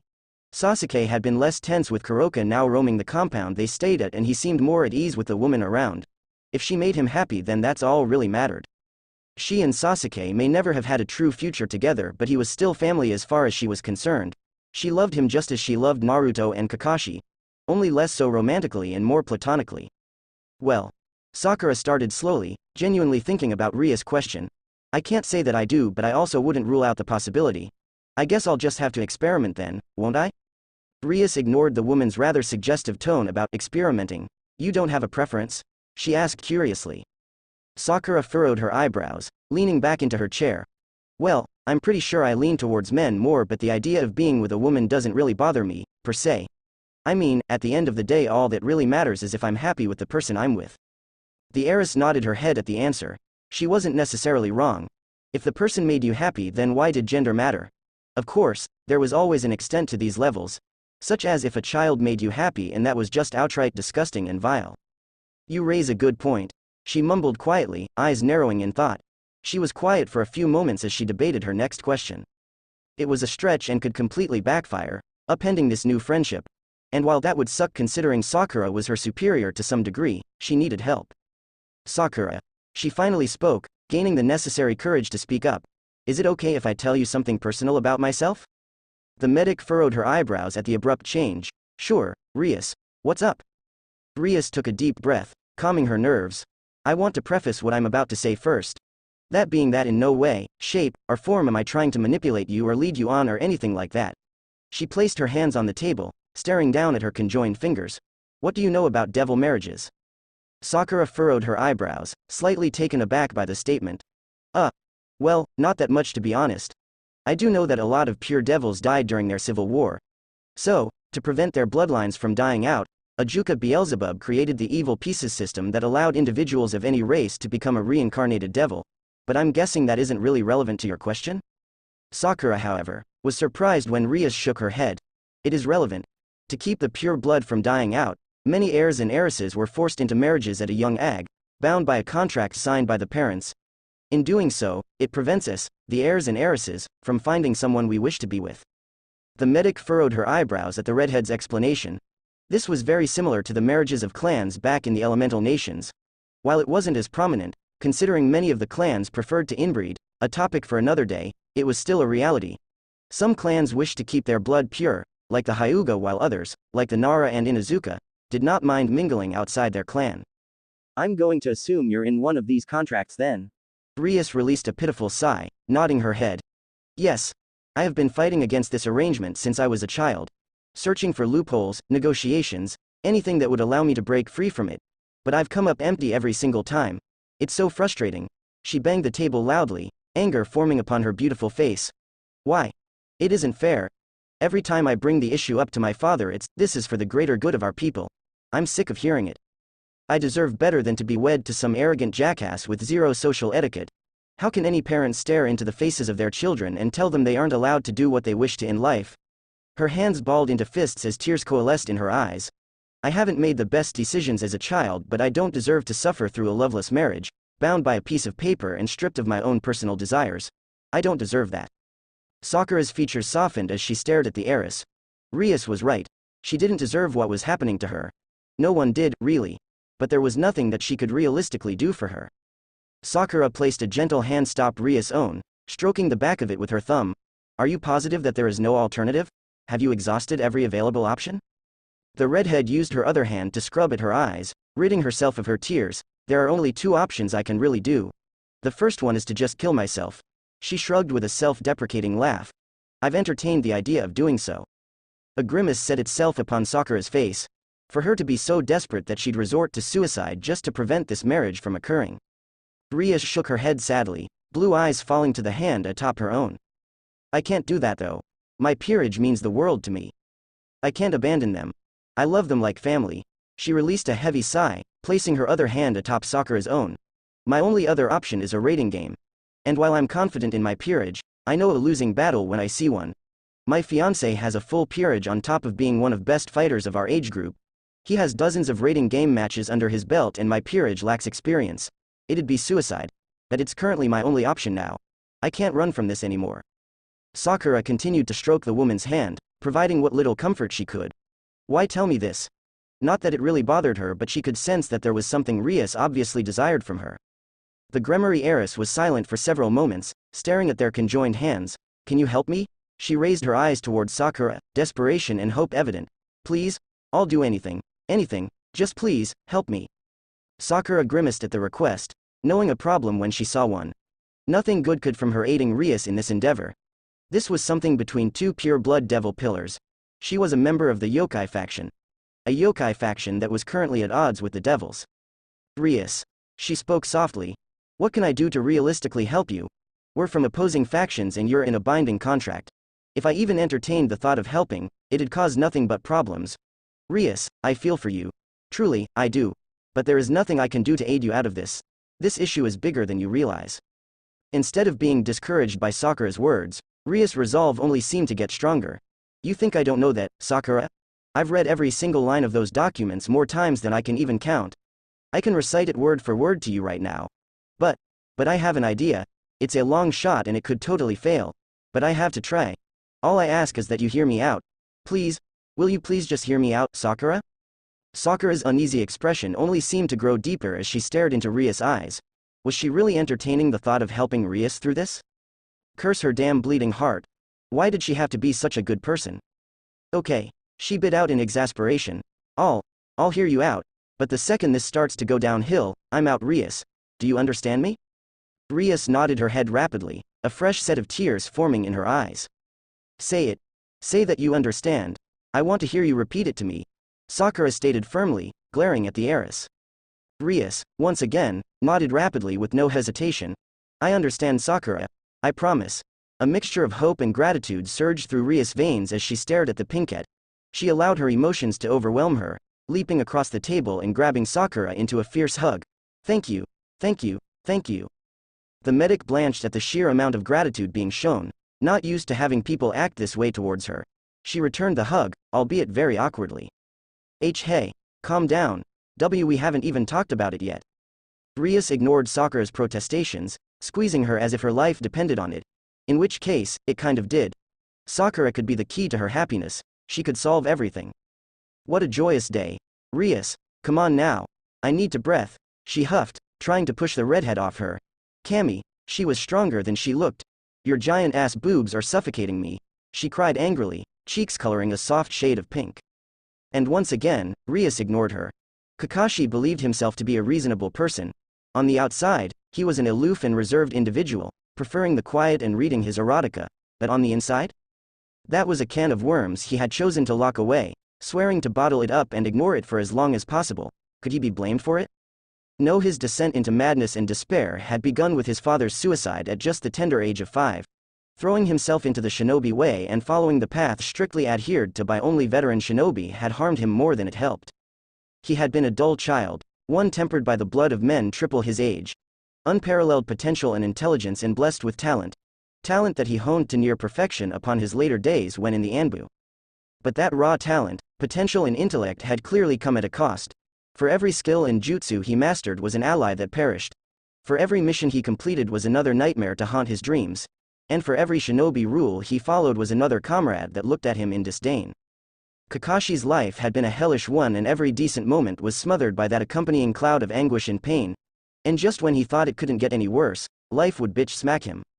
2 of his closest friends had died in his very arms, with one of them being killed by his own hand.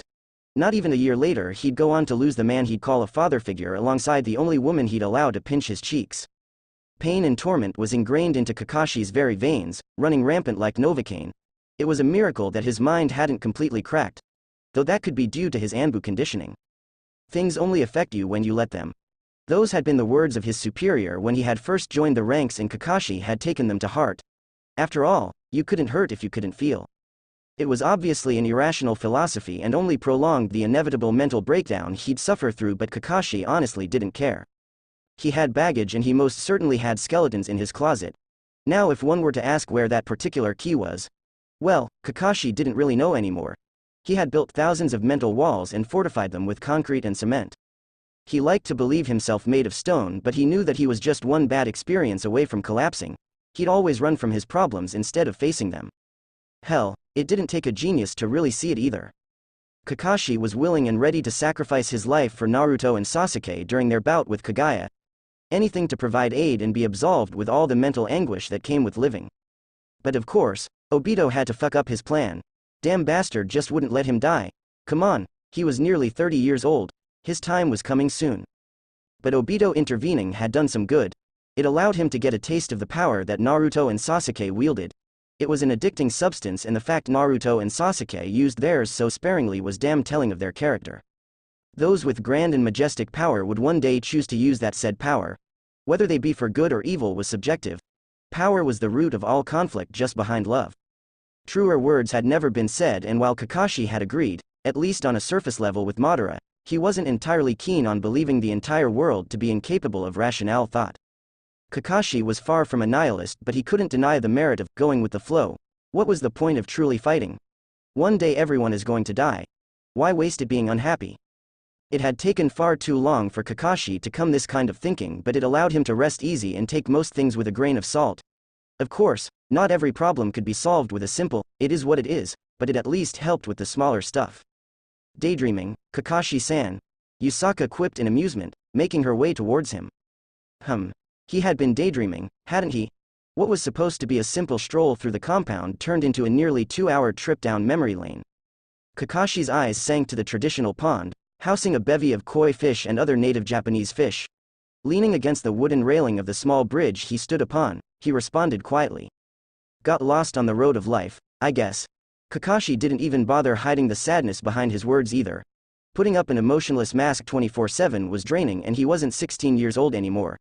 There was only so much bottling he could do before the cap began to untwist.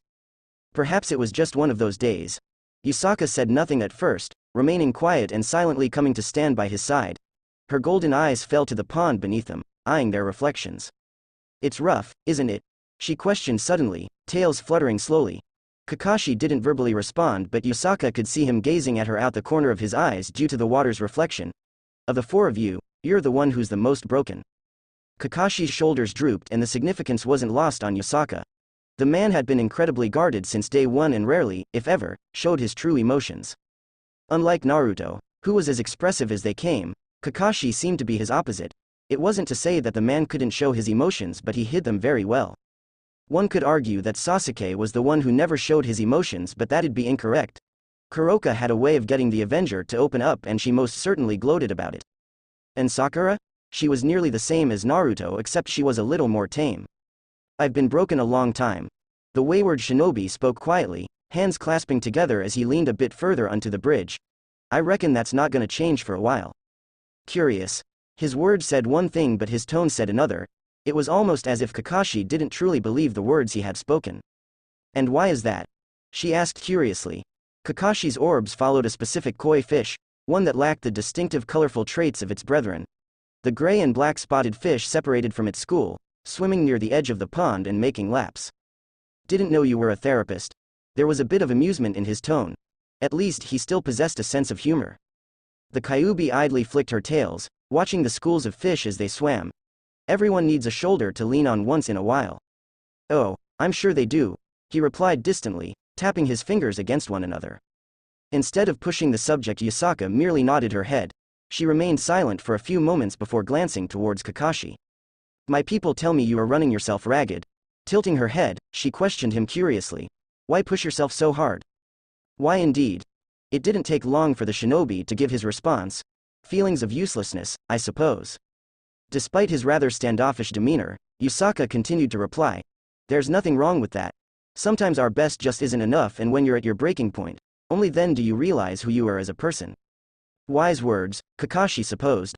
Sensing that the man wasn't going to reply, Yusaka instead asked a question. If it is not too much ask. She paused, glancing at the man's reflection. I'd like to tell you a story. It's something my mother would tell me growing up that I didn't truly understand until I got a bit older. She paused for a brief moment before placing her arms behind her back and speaking quietly. This story is about a boy named Kosei, whose family was born into poverty. Kosei grew up humbled and hungry, with 2 brothers and 2 sisters at his back. Kosei, being the oldest of the siblings, was seen as the wisest and as such, was deferred to when in the absence of their parents. Due to this, Kosei was forced to take on responsibility at a young age. Kosei spent his early childhood and late teens looking after the well-being of his brothers and sisters. He would feed them, bathe them, and even go hungry to allow his family to sleep with full bellies. All was well in Kosei's household. He would obey his parents and work hard in school. It was on a fateful summer night that Kosei would find out that his parents had perished on a simple trip to purchase food. Kosei did not allow the death of his parents to weigh him down. He took on an after-school job and provided for his family. It would soon become too much for him, and Kosei was forced to soon drop out of school to take care of his siblings. In doing so, his health began to diminish. And when Kosei turned 19 years old, he fell asleep one night after a rather stressful day of work and did not wake up the next morning. Kosei had died in his sleep, and shortly afterwards, so too did his brothers and sisters. Yusaka closed her eyes as she finished her story. It was later revealed that Kosei had intentionally lit their old furnace up, closing all of the vents in their home. In doing so, Kosei subjected the remainder of his family to carbon monoxide poisoning. And thus ends the story of Kosei's final wish. Kakashi stood quietly, analytical mind working rapidly as he deciphered the hidden meaning to the story and why Yusaka had told him it. Kosei had been an overburdened child, tasked with the responsibility of an individual nearly 4 times his age. Kosei would work himself to the bone, uncaring for his own health and only worrying about his siblings. When true tragedy struck Kosei, he made a final wish. That one being to relieve himself of his burdens. Quite a fitting story. Kakashi responded quietly, thinking of the parallels between himself and Kosei. Morals, morals and more morals, Yusaka replied softly. You're not stupid, Kakashi. Far from it. You're a rational and intelligent man, so I know that you know why I said what I said. Her left hand came to rest upon Kakashi's shoulder, caressing it tenderly. There's nothing wrong with asking for help. It does not make you weak. It is okay to not be okay. What isn't okay is allowing it to fester, growing and growing without an end in sight. I want to help you, Kakashi, but you need to let me. Could he do so? Could he truly relieve himself of all the burdens he carried? Finally be able to unwind and uncoil his tense shoulders? Unclench his jaw and finally close his eyes without looking over his shoulders? Kakashi's eyes sank back into the pond, locking onto the black and gray spotted fish as it swam back towards its original school, darting back and forth between its brethren. The symbolism was not lost on him. He began quietly, eyebrows furrowing as he slowly closed his eyes, dropping his shoulders. I'm so tired. A gentle smile framed Yusaka's face at Kakashi's response. She did not expect the man to just completely open up, but progress was progress, no matter how small. Just getting the man to admit his issues was enough. The healing process would be a rough and grueling one, but she believed that Kakashi could handle it. If Sasuke was able to start his own healing process, then Kakashi would do just fine. If Kuroka's small tellings of Sasuke's admittedly dark past was anything to go off of. A heavy sigh filtered through Sakura's lips as she massaged the bridge of her nose. Okay. So, let's start from the beginning of this ridiculous plan. Rias. The small fast food restaurant that they had dined in had already closed well over 2.5 hours ago. But Genjutsu was a neat little thing that allowed Sakura to abuse the fragile minds of humans. Did it make her a bad person? Probably. Did she care? Definitely not. It's not that bad, Sakura, Rias exclaimed, giant boobs all but bouncing on the table as she gestured grandly with her hands. All we gotta do is pretend that I'm already in a pre-existing relationship, that person being you, and when Riser inevitably comes to discuss the marriage and all the other bullshit I don't care to memorize, is when you'll make yourself known. See? Easy. Sakura released a heavy sigh as she picked up several more fries and stuffed them into her mouth. Rias, there's about 17 plot holes in this plan alone, and I'm sure you know that. Oh, absolutely. The redhead nodded enthusiastically. But see, that's the thing. I've been very private about my personal life since coming to Kuo. I speak with my parents on a frequent basis but never really go into detail about the things I do. So, if there's an issue about fabricating a fake relationship with another person, that's pretty much covered. All we really have to do is make up a backstory and have my peerage and Sona vouch for it. Sakura narrowed her eyes but eventually relented. It was half-baked and relied purely on the blissful ignorance of her parents and the cooperation of her peerage, which was most certainly going to be guaranteed, and Sona, which could work. Sona seemed to be a reasonable woman. I'll allow it. Sakura nodded while taking a sip of her cola. Continue. Rias made a grand gesture with her hands, which by the way, did amazing things to her chest. Phase 1. Complete. On to stage 2, she held up 2 fingers in an adorable manner following her words. Now, I already know what you're thinking. How will we explain us being a thing when you're the yokai representative? Well, here's the thing. She leaned towards the pinkette, covering one side of her mouth and whispering unnecessarily. Nobody knows that you're the yokai representative besides Sona and myself. That caused Sakura to pause. How? Seeing Sakura's baffled expression caused Rias to giggle cutely. Well, funny story. Haha. She awkwardly coughed before shrugging her shoulders. I forgot to tell my brother, and Lady Yusaka only mentioned that a yokai representative would come, not who. She left out any details pertaining to you. And this is the information that Sona and I passed on to our older sibling, who you already know are 2 of the 4 Satans. Well, that could work. It would have to rely on someone else having to take up the role of the yokai representative, but still, it'd work. And she knew exactly who could take that spot. Sakura narrowed her eyes, rapidly putting information together and running through various different scenarios that could or couldn't happen. The only issue is that this plan relies solely on the initial talk with your fiancé. I don't even really know how I can contest an already planned engagement. Like you said, there's no loopholes you can abuse. Rias only seemed to get further excited at her words. See, that's the thing, she exclaimed with a twinkle in her eyes. I can't abuse the loopholes because myself and my peerage are not strong enough. I can train and force them through the blender for the next year and it still wouldn't be enough to match Riser and his peerage. Her eyes began to shine as she thrust a finger toward Sakura. But you can.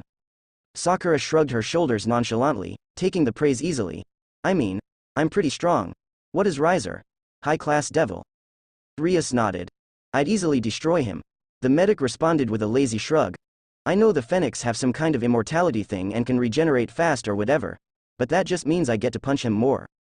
Rias giggled happily while clapping her hands. Now I definitely want to see you punch him. Sakura held up a hand to prevent Rias from escalating. This plan banks on Riser, Rias. What exactly am I supposed to do? The devil scoffed playfully while replying. When Riser shows up to discuss terms and dates and yada yada, you'll be by my side, caressing me tenderly and lovingly. She swooned back and forth, hugging herself as she playfully pretended to be in love. And Riser, who's an arrogant, cocky asshole, will damn near blow a fuse. He thinks I'm his, like some sort of exotic trophy. Riser is a playboy and his entire peerage is basically a harem. I'd just be another woman for him to play with. Seeing you, a beautiful human, will most certainly anger him. Riser despises humans and thinks that they're beneath devils, like most devils do, I suppose. She added in offhandedly, stroking her chin.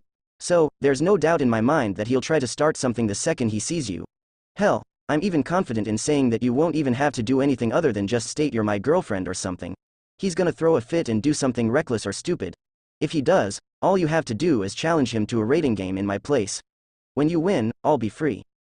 Sakura was aware of the woman's phrasing. When, not if she won. Rias was basically convinced she'd win. Which Sakura herself believed to be the case. She wasn't weak, far from it.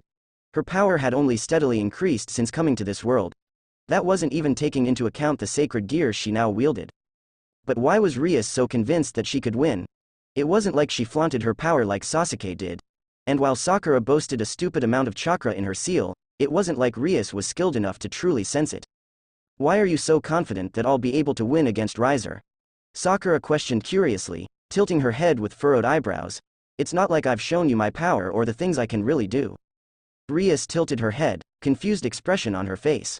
Why would Lady Yusaka send someone who couldn't handle anything that myself or Sona couldn't? Sona and I are high-class devils by blood and prestige, yes, but we are high-class in terms of strength. And while we aren't the strongest, we can definitely hold our own against the fodder that usually appears. It wouldn't make sense to send a representative who wasn't capable of dealing with any and all aspects that affect a territory run by another faction. Just by merit, I'd assume you're on the level of ultimate-class devils. You are, aren't you? Sakura couldn't really make that call. She had yet to face off against some who was on the level of an ultimate-class devil. She hadn't really sparred with anyone that wasn't Naruto, Sasuke and Kakashi. And while she couldn't keep up with Naruto and Sasuke due to obvious reasons, she could at least go toe-to-toe with Kakashi and edge him out in certain circumstances. She was physically stronger than her former sensei by 1.5 miles, and it wasn't even necessarily close. But Kakashi definitely had her number in other aspects. Skill and technique being the biggest differences. But that skill and technique didn't mean much if she could tank it and dish it back out tenfold. She hadn't had time to properly train her new power like Kakashi was doing now, but she already had small ideas that she wanted to test. If she was capable of harnessing and storing away the extra power she received by boosting her power with Diedrig, then she was going to be a menace. She wouldn't have to store large amounts of chakra away and could use the boosted gear like a rechargeable battery. It would increase her power substantially and she'd never need a resting or cooldown period on her 100 healings jutsu. Ambitious. I like it. You think outside the box, partner. Sakura inwardly smiled at Diedrig's words. He was a good guy. Or rather, dragon. I've never really tested myself against someone who identifies as an ultimate-class devil. The medic eventually answered, shrugging her shoulders. However, I know that I'm weaker than Sasuke and you personally felt his power up close and personal. So tell me, how strong do you think he is? Rias grimaced just at the mention of Sasuke's name. It was like standing next to my brother when he's angry. And I don't even think that was the extent of his real power. He was trying to scare us and he definitely succeeded. I didn't even think the yokai faction had someone like him. Especially a human of all things. That makes it even scarier. If Rias thought Sasuke was strong, then she'd likely have a heart attack seeing Naruto angry. That was something that Sakura never wanted to see, witness or experience ever again. Sasuke couldn't hold a candle to Naruto when it came to anger. Well, I spar with Sasuke regularly. And I usually hold my own until he starts to get serious. That's where I get my ass kicked. Sakura stated easily, shrugging her shoulders with a small smile. Can't improve if you're not getting beat to the ground, unable to walk for a few hours. Rias just looked absolutely horrified, which greatly amused her. Why you fight him? Daily? She squeaked loudly. Sakura nodded her head with a grin. Yup, and I get my ass beat every time. I love it. It's so exhilarating. I love fighting. The redhead grimaced in her chair, face tightening up at the thought of fighting someone as powerful as Sasuke and getting her ass beaten every time. It painted a rather horrid picture in her mind and she didn't like it one bit. Well, that's nice, she replied awkwardly. A sly expression formed on Sakura's face as she leaned towards the devil. I've got an idea. Rias did not like where this was headed, and before she could even think about escaping, Sakura's dainty hands wrapped around her wrists, coiling like a viper. This woman had ridiculous grip strength. Rias wasn't even sure she could break free. In exchange for helping you get out of your marriage, you and your peerage are going to spar with me. Her emerald orbs began to shine as she pulled Rias closer, foreheads nearly touching. That's reasonable, isn't it? She needed to test her sacred gear, and what better way to do so than some good, old-fashioned fighting? And it was a win-win for both her and Rias. She got to test the power and capabilities of the boosted gear while Rias and her peerage got experience fighting a far more powerful individual. Rias tried, and failed, to hide her grimace. Why yeah, that's reasonable, Sakura. Oh Lucifer. What has she gotten herself into? Sakura pulled away with a giant smile, hands still wrapped around Rias' wrists. Great, I'll text you tomorrow. Be on time or I'll just cream you harder. Finally relinquishing her hold on the redhead, Sakura stood to her feet with a smile. So, we're all set, yeah? Rias sighed quietly to herself, only slightly regretting her deal with Sakura. If it got her out of her marriage with Riser, then she'd gladly get her ass pounded by Sakura. Wait. That sounded wrong, or right, depending on how you looked at it. Rising to her feet, Rias shook the thoughts from her head. I'd say so, but who's going to replace you as the yokai representative? I mean, I guess we can just say that they're busy or whatever, but ya know. Sakura chuckled quietly as she replied, gather her leftover food and trash. Leave that to me. I got it covered. I'm sure you remember Kakashi from your meeting? Rias furrowed her eyebrows before nodding, remembering the handsome man with gravity-defying gray hair. He owes me, so he'll be picking up where I left off. Rias nodded her head with a smile, gathering her own trash. What will you be telling Lady Yusaka? I don't imagine doing something like this won't come with its own faults. Sakura shrugged her shoulders before emptying her leftover food and trash into a bin. It's all politics. Let me handle it. The issue in Kuo extends past the yokai and is being followed closely by the Shinto pantheon. Just call this a favor. In doing so, you will then owe me, and by me, I mean the yokai. Rias furrowed her eyebrows at Sakura's train of thought. I've got a lot to learn, huh? I didn't even think of that. So, am I getting fucked here? Sakura laughed loudly as the redhead began to dump her own trash. If I was a shittier person, then yes. However, I have no real issues with devils and any other factions. I'm just here to do my job and to make sure it gets done swiftly without issues. However, Yusaka-sama allowed me to handle issues how I see fit. If I'm able to help the yokai as a whole, then I'll do so. The redhead sighed in relief at that. Sakura didn't necessarily strike her as a bad person, but it was always good to stay on your toes. Their meeting had been rough, understandably so due to the circumstances surrounding Issei and the incident with Kuroka. Thank you, Sakura. Rias bowed at the hip, red tresses nearly kissing the floor as she did so. What did I say about bowing? The medic shrieked, preventing Rias from continuing to do so. You don't have to do that. It's part of the culture, Rias insisted. I said no, Sakura retorted with an annoyed grunt. You want to thank me, then be a good girlfriend when that dickhead comes around. Bonus points if he throws a tantrum like a little toddler. Rias beamed happily as she stood to her full height. I'll be the best girlfriend you've ever had. You'd be the only girlfriend I've ever had. Sakura remarked dryly, the beginnings of a smile threatening to form on her face. Still the best though, we'll see about that. Sakura chuckled quietly, making her way towards the doors of the restaurant. I'll message you later, Rias. Remember, don't be late tomorrow. I can't wait to kick your ass. Rias blanched quietly, watching Sakura leave the restaurant. Her eyes followed the pinkette until she disappeared out of view. Releasing a heavy sigh, Rias pulled out her phone before scrolling through her contacts and making a call to Sona. After a few seconds of beeps, the woman eventually answered. Need something, Rias? Straight to the point? Always business with you, Sona. Rias whined quietly, making her way out of the restaurant. She ignored Soma's quiet scoff with practiced ease before continuing. Hey Su. I might have did a thing. Why don't I like the sound of this? It isn't bad this time. Sona scoffed in disbelief, not even for a second believing her best friend. I swear, she insisted, I'm pretty sure I have a way of getting out of this marriage. There was silence on the other side of the phone for several long seconds and Rias almost thought her friend had hung up. Rias Gremory, if what you're doing is going to cause problems, I swear to Satan himself. It isn't like that. Damn Sona, I can't ever catch a break with you. Rias pouted cutely, puffing up her cheeks. Can you blame me? The last time I cut you some slack I ended up in a brothel, wearing lingerie to get you out of a shitty situation, so please forgive me. Rude. Sona had looked really good in pink lace, it brought out her eyes. You're a poor sport Sona. You looked sexy in it. Rias complimented while wagging her eyebrows. Anyway, Sakura and I hashed up a plan and I'm pretty sure it's foolproof. Now, I already know you're about to scream so please, save it. Where are you right now? We can talk about it in person. You're already giving me a migraine Rias, you're so lucky I love you. Ah, I love you too, Rias replied bubbly, giggling quietly. I'm heading home now. Tsubaki and I had to stay late to finish up some contracts and various other work. I'll meet you in 15. See ya there. You do know that I still want to fight you, right? Naruto asked rhetorically, following behind Amaterasu's glowing form. Stuffing his hands into his pockets he continued, and I'm going to beat you. Amaterasu glanced behind her for a moment, silver eyes assessing the blonde. It still baffles me that you speak not in arrogance or pride. How peculiar. You truly are confident that you'd best me. Naruto shrugged his shoulders with a carefree grin. I didn't take our brief fight serious either. I only used enough power to incapacitate you. That wasn't even a tenth of my real abilities. The goddess hummed quietly, ignoring the massive shockwave that rocked Takamagahara. Her silver eyes glided towards the commotion, watching her brother get rag-dolled for the third time. A small frown made its way to her lips as she watched Sasuke match Susanoo pound for pound. Amaterasu wasn't a prideful woman but she definitely had it. To be a god as she was and to not be at least a little prideful was odd.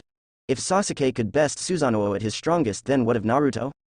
The sky turned black for a mere moment before being illuminated by a ginormous creature made of raw lightning. The next thing Amaterasu saw was white, briefly blinded by the incredulous ability. Her frown only grew as she continued to stare out towards her brother's fight. Humans should be incapable of matching the gods without the usage of sacred gears, and the last time she checked, Sasuke didn't possess one. Was the boy's raw power output just that significant? There was a brief lull of silence before Susanoo's presence washed over Takamagahara. The skies faded into a dull gray, hundreds upon hundreds of raging thunderstorms forming in the air, blanketing the entirety of their dimension. Luminous pillars of blinding white light struck the soil of Takamagahara as Susanoo controlled the heavens, hundreds of blinding lightning bolts striking the area that Sasuke was in. Silence. Had her brother finally put an end to it? She could still feel Sasuke's chakra presence, which wasn't that difficult considering he possessed an absurd amount of it. Is he finally gonna get serious? Naruto questioned quietly, watching as the Cami of the sea and storm began to rapidly ascend into the sky, almost as if against his will. That looked almost like the... Amaterasu interrupted the boy's train of thought. You mean Susanoo? She asked curiously. Who else would he mean? A confused expression filtered on the blonde's face and it only made her frown deeper. What? I was talking about Sasuke. He hasn't been taking this serious. He hasn't even whipped out his Susanoo yet. Come to think about it. He didn't use it during his first fight with your brother either. He hasn't used it all since coming to this world. I wonder when he's going. Whatever the boy was going to say was halted as a disgusting wave of power swept through Takamagahara. Vile feelings of hate, malice and anger assaulted Amaterasu as she watched a pillar of malevolent purple chakra ascend into the heavens. That pillar of burning malice then began to morph, slowly taking shape into a rather humanoid-looking construct. Gigantic wings sprang out from the humanoid object before layers upon layers of samurai armor fitted itself across the being. The titanic construct of chakra continued to transform, slowly resembling that of a tengu, fit with a narrow nose and various spikes protruding upon its forehead. What is that?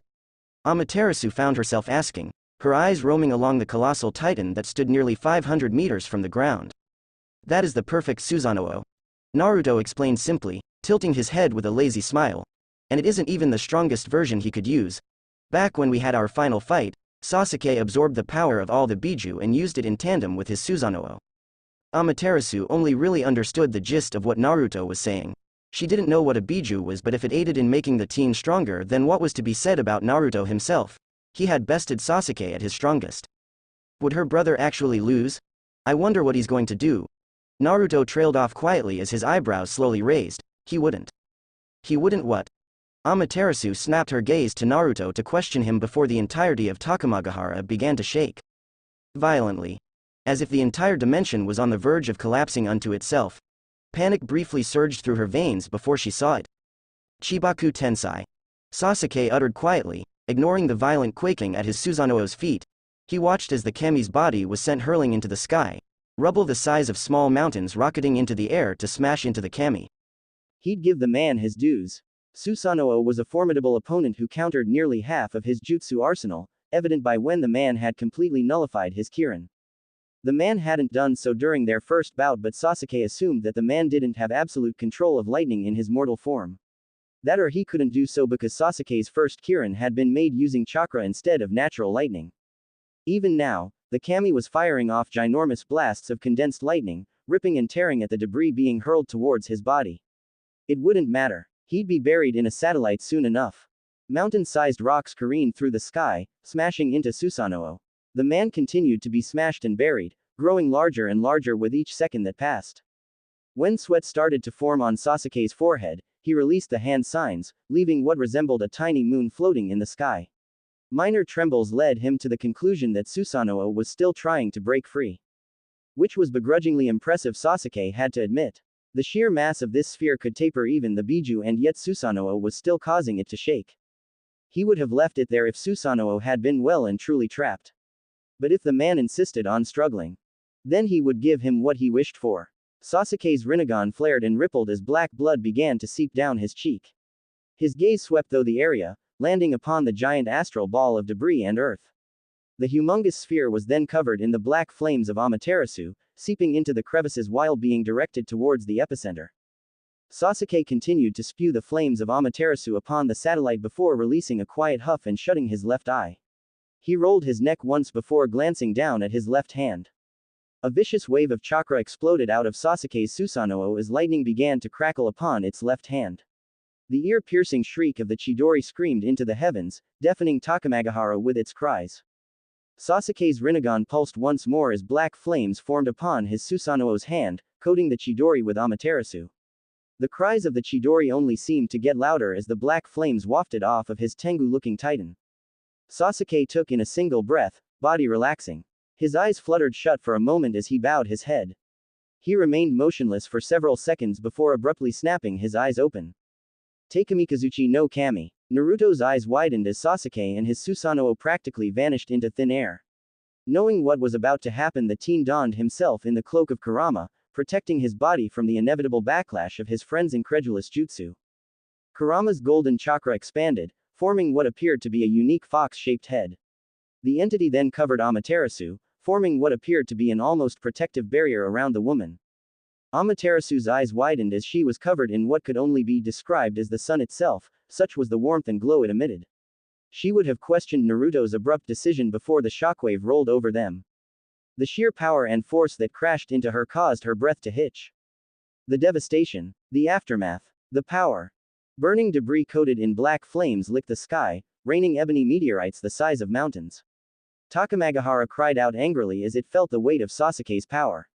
Mountains that hadn't been affected by Sasuke's ability were reduced to rubble at the sheer force of his attack.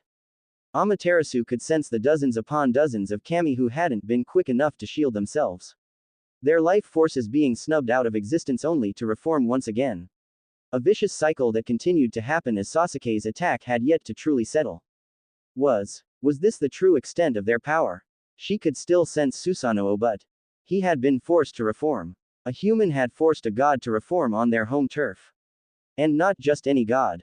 A god considered to be the third strongest among its pantheon. Amaterasu could scarcely believe it. Damn, he went kinda overboard with that.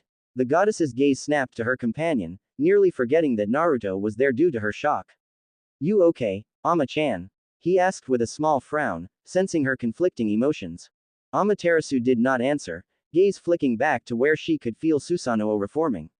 It was taking a rather long time, which meant the injuries he had sustained had been particularly brutal. She was silent for nearly a minute before speaking quietly with a frown. Is this your power? Naruto had defeated a stronger version of that. How? Even she didn't know if she would have to reform from an attack like that. Susanoo wasn't weak, far from it. But to be affected so heavily. I've gotten way stronger since my fight with Sasuke. Back when we initially fight, it was pretty equal because I didn't want to kill him. Naruto spoke softly, arms crossing against his chest as Kurama's chakra slowly filtered back into his body. I was already far stronger than Sasuke was when he was at his peak. And I'm even stronger now than I was before. An attack like that probably wouldn't even break through Kurama's cloak if I'm being honest. Amaterasu would have fallen on her knees if she didn't wish to keep up appearances. It just didn't make sense to her. How could humans attain power like this without possessing sacred gears? I bet you're wondering why we're so strong, huh? Naruto asked in a subdued tone, watching as Sasuke deactivated his perfect Susanoo. You remember our talk about Kagaya? Not bothering on waiting for a response, he continued. Well, that woman's son granted myself and Sasuke half of his power to stop her from destroying our world. Half. Amaterasu physically blanched at the boy's words. This was only half of the true potential that these two possessed. How absurd. They weren't even divine beings yet. How strong would they potentially be with the other half finally coming together in harmony? Amaterasu was glad that they were on her side. She didn't fancy the thought of fighting these two, worse yet, fighting them together. I'm glad I am not your enemy. She mumbled numbly, trying to process everything. A fit of laughter answered her. I'm glad I'm not your enemy too, Ama-chan. But don't think this means you can skip out on our fight. A cocky smirk lit upon his face as he glanced at her. Unless you're scared, of course. Like the power she ruled over, an inferno raged in her chest. Her silver eyes hardened as she snapped her gaze towards the blonde man. I fear no one. That's the spirit, Naruto replied, laughing loudly and clasping his hands behind his head. Now that that's over with. Why did you bring us here anyway, Ama-chan? It was one of the things that had been in his mind since stepping through her portal. She herself had even said that no humans had ever stepped foot in the realm of the gods before. So that begged the question, why? To make both of you gods, of course. Why do you ask? I'm sorry, I must have misheard you. Can you repeat that? Naruto questioned with confusion evident upon his face. I brought the both of you here to make you gods. Amaterasu reiterated calmly. Something that has never been done before in the history of our pantheon. Not to be rude or anything, but why? The Jinchuriki questioned curiously, gaze straying away from the goddess and towards Sasuke's position. We haven't really done anything major to warrant being a god anyway. And while I appreciate the fact that you think so highly of us, he was only being slightly condescending with his tone. I doubt Sasuke and I are really godly material. The goddess pouted at his tone. Ascending into the divine doesn't mean you change as an individual. I mean, look at me.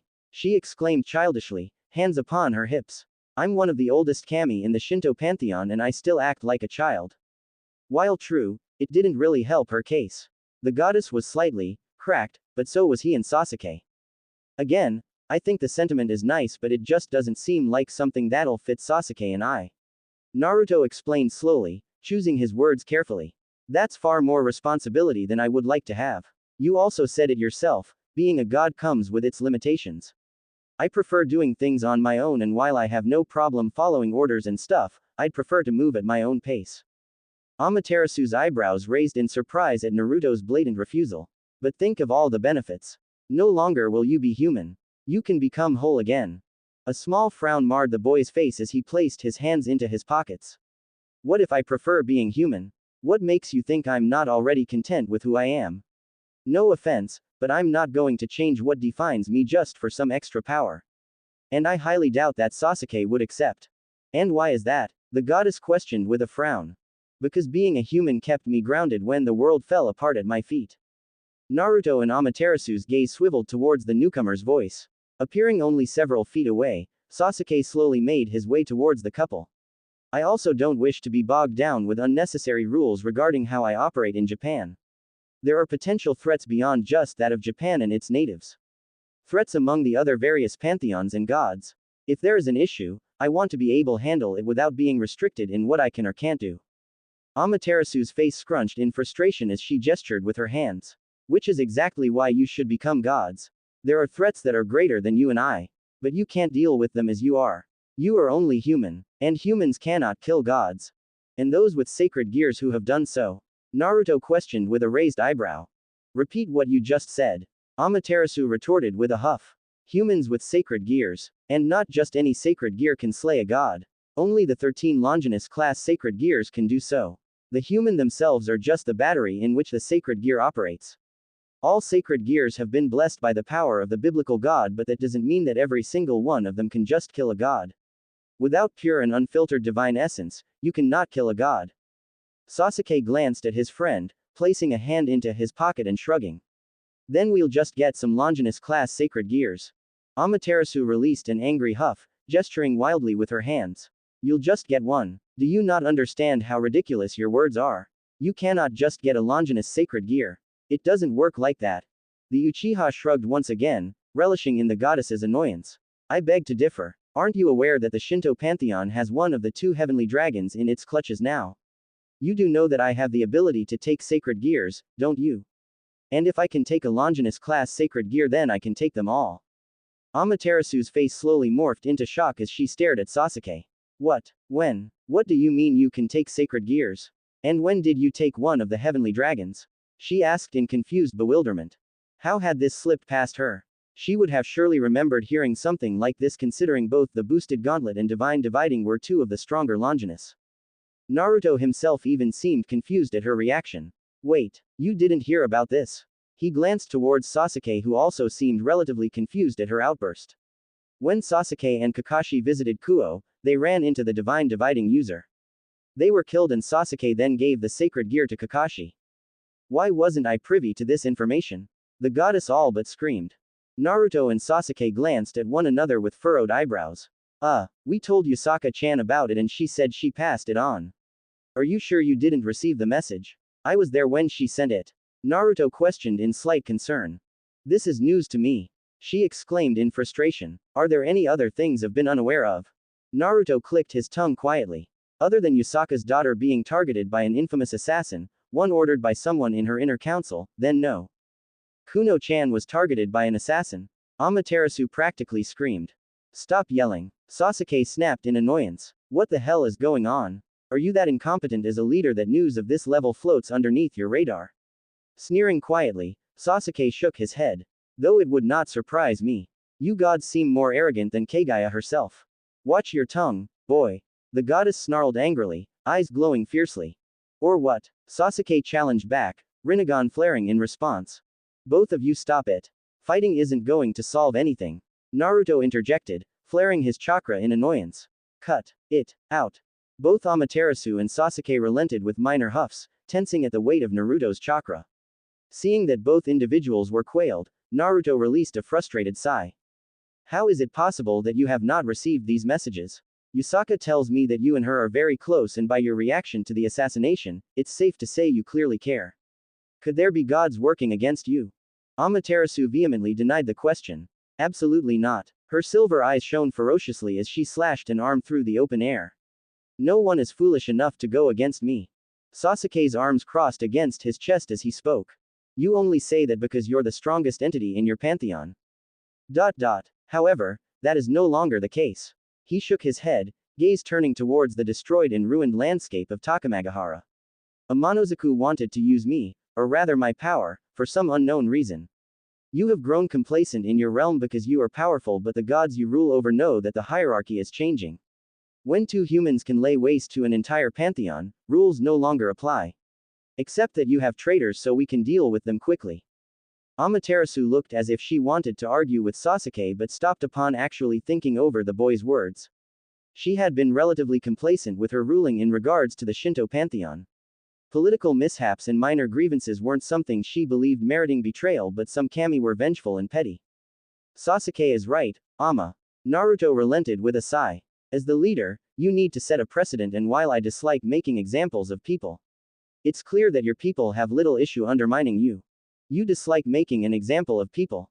Sasuke scoffed quietly, spotting several unique-looking individuals making their way towards their position. You've only done it twice. In your entire life. And both of those were in a single day. Shut up. The blonde retaliated in kind. I still did it though. Yeah, and you cried afterwards. Shut up. You promised to keep that between us. Yeah, well, I lied. The goddess ignored the two teens as they bickered with one another. It seemed like her fellow gods and Cami forgot where they stood on the figurative ladder. Perhaps she'd need to remind them why she was considered the strongest Cami in the pantheon. Aside from that man, of course. But, he who shall not be named, was no longer welcome in Takamagahara, so that was moot point. His weakness had always been relying on the mortals he ruled over, treating them as his children. It had been taboo for the Cami to directly interact with its followers, and he had been banished long ago due to his actions. But perhaps she'd need to swallow her pride and extend a direct invitation. And by the Cami she could already hear his annoying laughter. But she'd handle that little problem after she dealt with these two children who were near ready to start throwing fists, of course. You better not start fighting. I don't want to have to rebuild Takamagahara. Stop it right now, Amaterasu demanded, flailing her hands like a child. Your rate of growth is profound. Albion commented with a hint of respect. You've only had me for little less than a week, and yet you've grown to the point of handling the extra excess power with little strain on your body. You might even be able to use the scale mail soon. Kakashi huffed quietly, wiping a bead of sweat off from his forehead. It'd be a lot easier to manage if I didn't have to hear the voices of the previous users. They're obnoxious, especially Valley. You have quite the mental fortitude, I must say. Valley also struggled to deal with their thoughts and voices. You will learn to tune them out. Though, you may also receive helpful ones as well. It is give or take, partner. Kakashi sighed quietly, deactivating his sacred gear with a tired sigh. He proceeded to walk over to a various bench, grabbing a towel and wiping off the excess sweat and grime from his face. Eyes glancing up to the sun, he released a sigh of contentment. He hadn't felt this good in a while. It had felt nice speaking to Yusaka, even if he disliked talking about things regarding his past. And while he obviously hadn't told her everything, let alone much, it had still felt relatively nice. Grabbing a water bottle, he proceeded to quench his thirst before feeling a presence near the entrance of the training grounds. Swiveling his gaze to see who was watching him, he came face to face with a younger teen sporting white hair. Half of their face being covered due to the high-collared jacket he wore. Inumaki-kun. Kakashi greeted with a lazy salute. What brings you here? The Jujutsu sorcerer signed several times with his hands, communicating with his superior. Sakura-sama has now taken direct jurisdiction over Kuo. She is looking into several things of noted whilst staying in Kuo for the past 6 months. Here he paused for a moment, tapping his chin before snapping his fingers. Sorry, Kakashi-sama, but I'm kind of in a hurry and I can't find Yusaka-sama anywhere. Do you know where she is? I have to report my findings to her. Kakashi waved off the boy's apology lazily as he replied. The last I saw her, she was on her way to speak with Kuroka. You will find her in Sasuke's compound. He stays on the southern side of the compound. The mute teen bowed thankfully before signing once again. Thank you, Kakashi-sama. He proceeded to bow once more before exiting the training grounds, only barely hearing Kakashi reply once more. That honorific is going to be the death of me. The masked shinobi replied tiredly. Allowing his body to rest for another 5 or so minutes, the veteran slowly stood to his feet before wiping off any remaining sweat and standing to his feet. Ready for more, Albion? Ready when you are, partner. As Kakashi began to call upon the power of his sacred gear, a unique ringtone emanated from the phone he had received from Yusaka. A pop song he hadn't cared to memorize was currently playing, one he had merely chosen because the upbeat vibe of the song was relatively catchy. Returning to the bench that held his personal belongings, he picked the device up before answering. Yo, Sakura. Do you need anything? So, you remember that favor I did for you back in the Elemental Nations? Raising a curious eyebrow, the shinobi responded. I do recall, yes. Are you cashing in your +1? Precisely. Kakashi shrugged his shoulders lazily, responding easily. What you need? Now, this is going to sound stupid and completely out of left field, but I need you to act as the yokai representative for Kuo. I'll explain everything later when you're in Kuo, but just know that I may have struck gold. I'll keep you posted though. Furrowing his eyebrows in curiosity, Kakashi gestured with one of his hands. No problems, I assume? That remains to be seen though. When I arrived, an innocent human died due to incompetence on the heiress's side. Supernatural, of course, he deduced easily enough. Wouldn't have brought it up otherwise. There was only a bit of snark to her words and Kakashi found himself smiling despite it. Sakura-chan. No need to be rude. Eat a fat one, sensei. My students are so cruel. Kakashi replied in a faux hurt tone, gripping his chest in a dramatic manner. How will I ever recover? A distinct scoff was Sakura's initial response before she spoke. Surely not with your infinite supply of pornographic material. However will you recover from this truly tragic event? Shut up. Be in Kuo by tomorrow, I'll meet you on the tallest building in the city. Later, sensei. Saying his own goodbyes, Kakashi exited the call with a quiet chuckle, placing his phone back on the bench. It was always a good time bantering with his students. They gave back as much as he gave them, though they generally went all in when insulting him. Probably because he tormented them as children and they relished in his suffering, regardless of how it happened. His precious little students were truly sadistic. He was such a proud father. As Kakashi was getting ready to continue his training, he felt the hairs on the back of his neck protrude. His sixth sense for danger practically skyrocketed as his adrenaline coursed through his veins. Not even a second later did his gaze snap towards the direction of the sensation, spotting a slender man standing atop one of the various roofs, head tilted down towards his position. Just as quick as the feeling of danger had emanated did it dissipate, almost as if never existing. Kakashi knew otherwise. Charcoal eyes narrowing ever so slightly, Kakashi slowly rose to his full height, muscles rippling beneath his clothes. He spread his senses out, focusing on the white-haired man that stood several feet away from him. This man. Partner. Albion spoke seriously. This is no human. Be wary. The shinobi mentally thanked Albion, resting his weight on the back of his right foot, subtly moving into a more defensive stance. Who might you be? Kakashi questioned easily, giving off a rather nonchalant tone. To accentuate this further, he even pocketed his left hand, though he created a half-ram seal just in case. The white-haired man, whose eyes were covered by a black cloth, grinned at the question. Relax. There's no need to be so tense. It's not like it'd help you. I am the strongest after all. There was a certain amount of arrogance to his words, but it was coupled with absolute surety, heavily contrasting how prideful his words truly sounded. Arrogance that reminded him of Sasuke.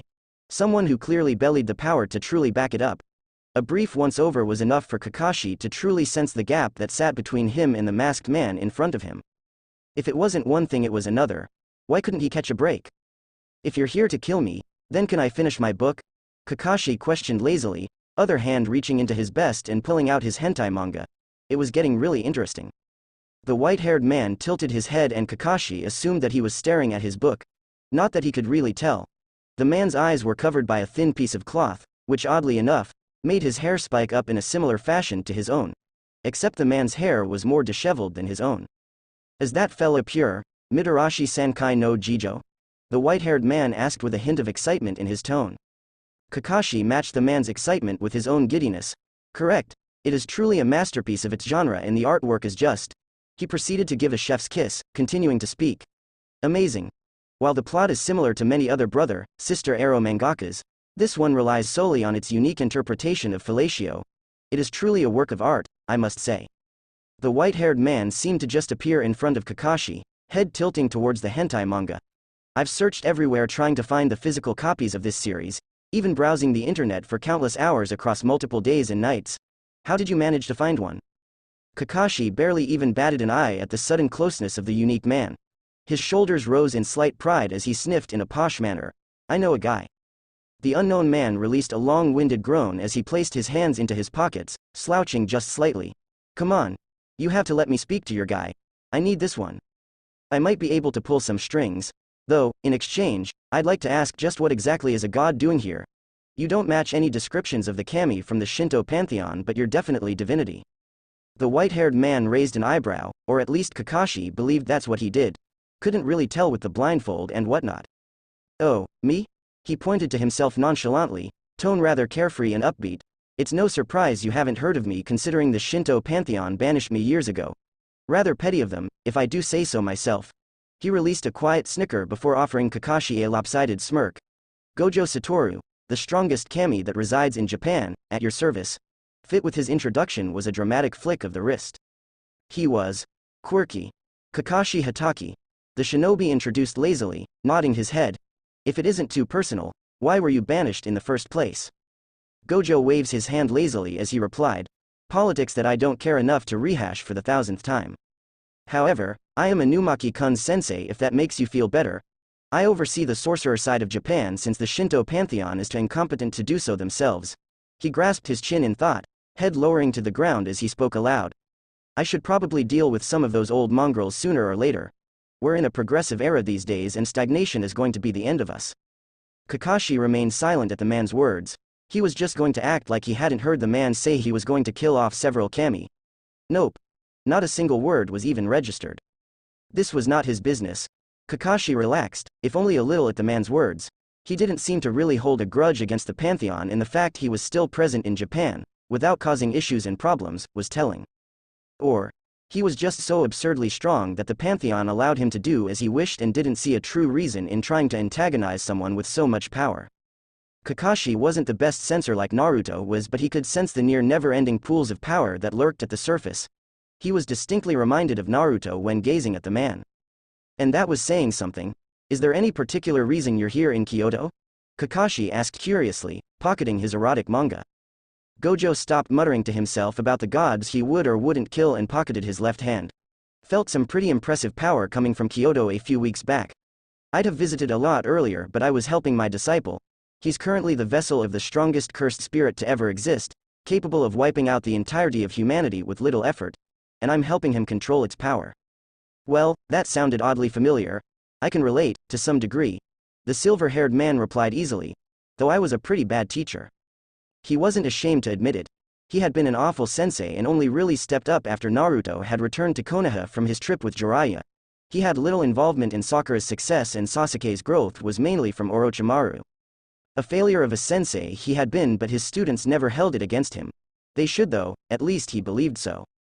Kinda going with the flow, so to speak. Gojo replied, shrugging his shoulders lackadaisically. The Jujutsu hierarchy wants me to kill him because of the cursed spirit's potential, but I've grown fond of the kid. He's got a good head on his shoulders and deserves to live a decent life. There was a certain tone to the god's voice that Kakashi understood. Sympathy for another who possessed things completely out of their control. It was the same feeling he possessed when thinking about Naruto and his early days as the Jinchuriki of Konoha. Sounds like there's more than you're letting on, Kakashi mentioned offhandedly. The white-haired man shrugged his shoulders, shifting his body towards the main compound. Not much to really say. The kid won't actually get to live a long life. We're only prolonging the inevitable death he's going to receive. Gojo tilted his head slightly before continuing. But I'm going to do what I can to make sure he can at least make some decent memories.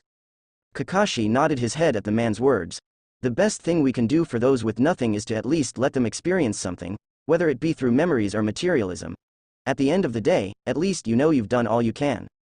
The man who claimed to be the strongest didn't respond to Kakashi's words, not truly seeing a reason to do so. Gojo had knew that Yuji's life was going to be short-lived the second he found out the boy had eaten one of Sukuna's fingers, and Yuji knew this as well. I suspect some big changes coming soon. Gojo cryptically responded, sensing Yusaka making her way towards their position. All centered around you and those others I sensed. He tilted his head for a moment before offhandedly questioning Kakashi. Ever heard of the Chaos Brigade? The shinobi side-eyed the god, placing both hands into his pockets. I'm familiar with the organization and its leader. Gojo nodded his head as he responded. Then you're also smart enough to realize that she is just a figurehead.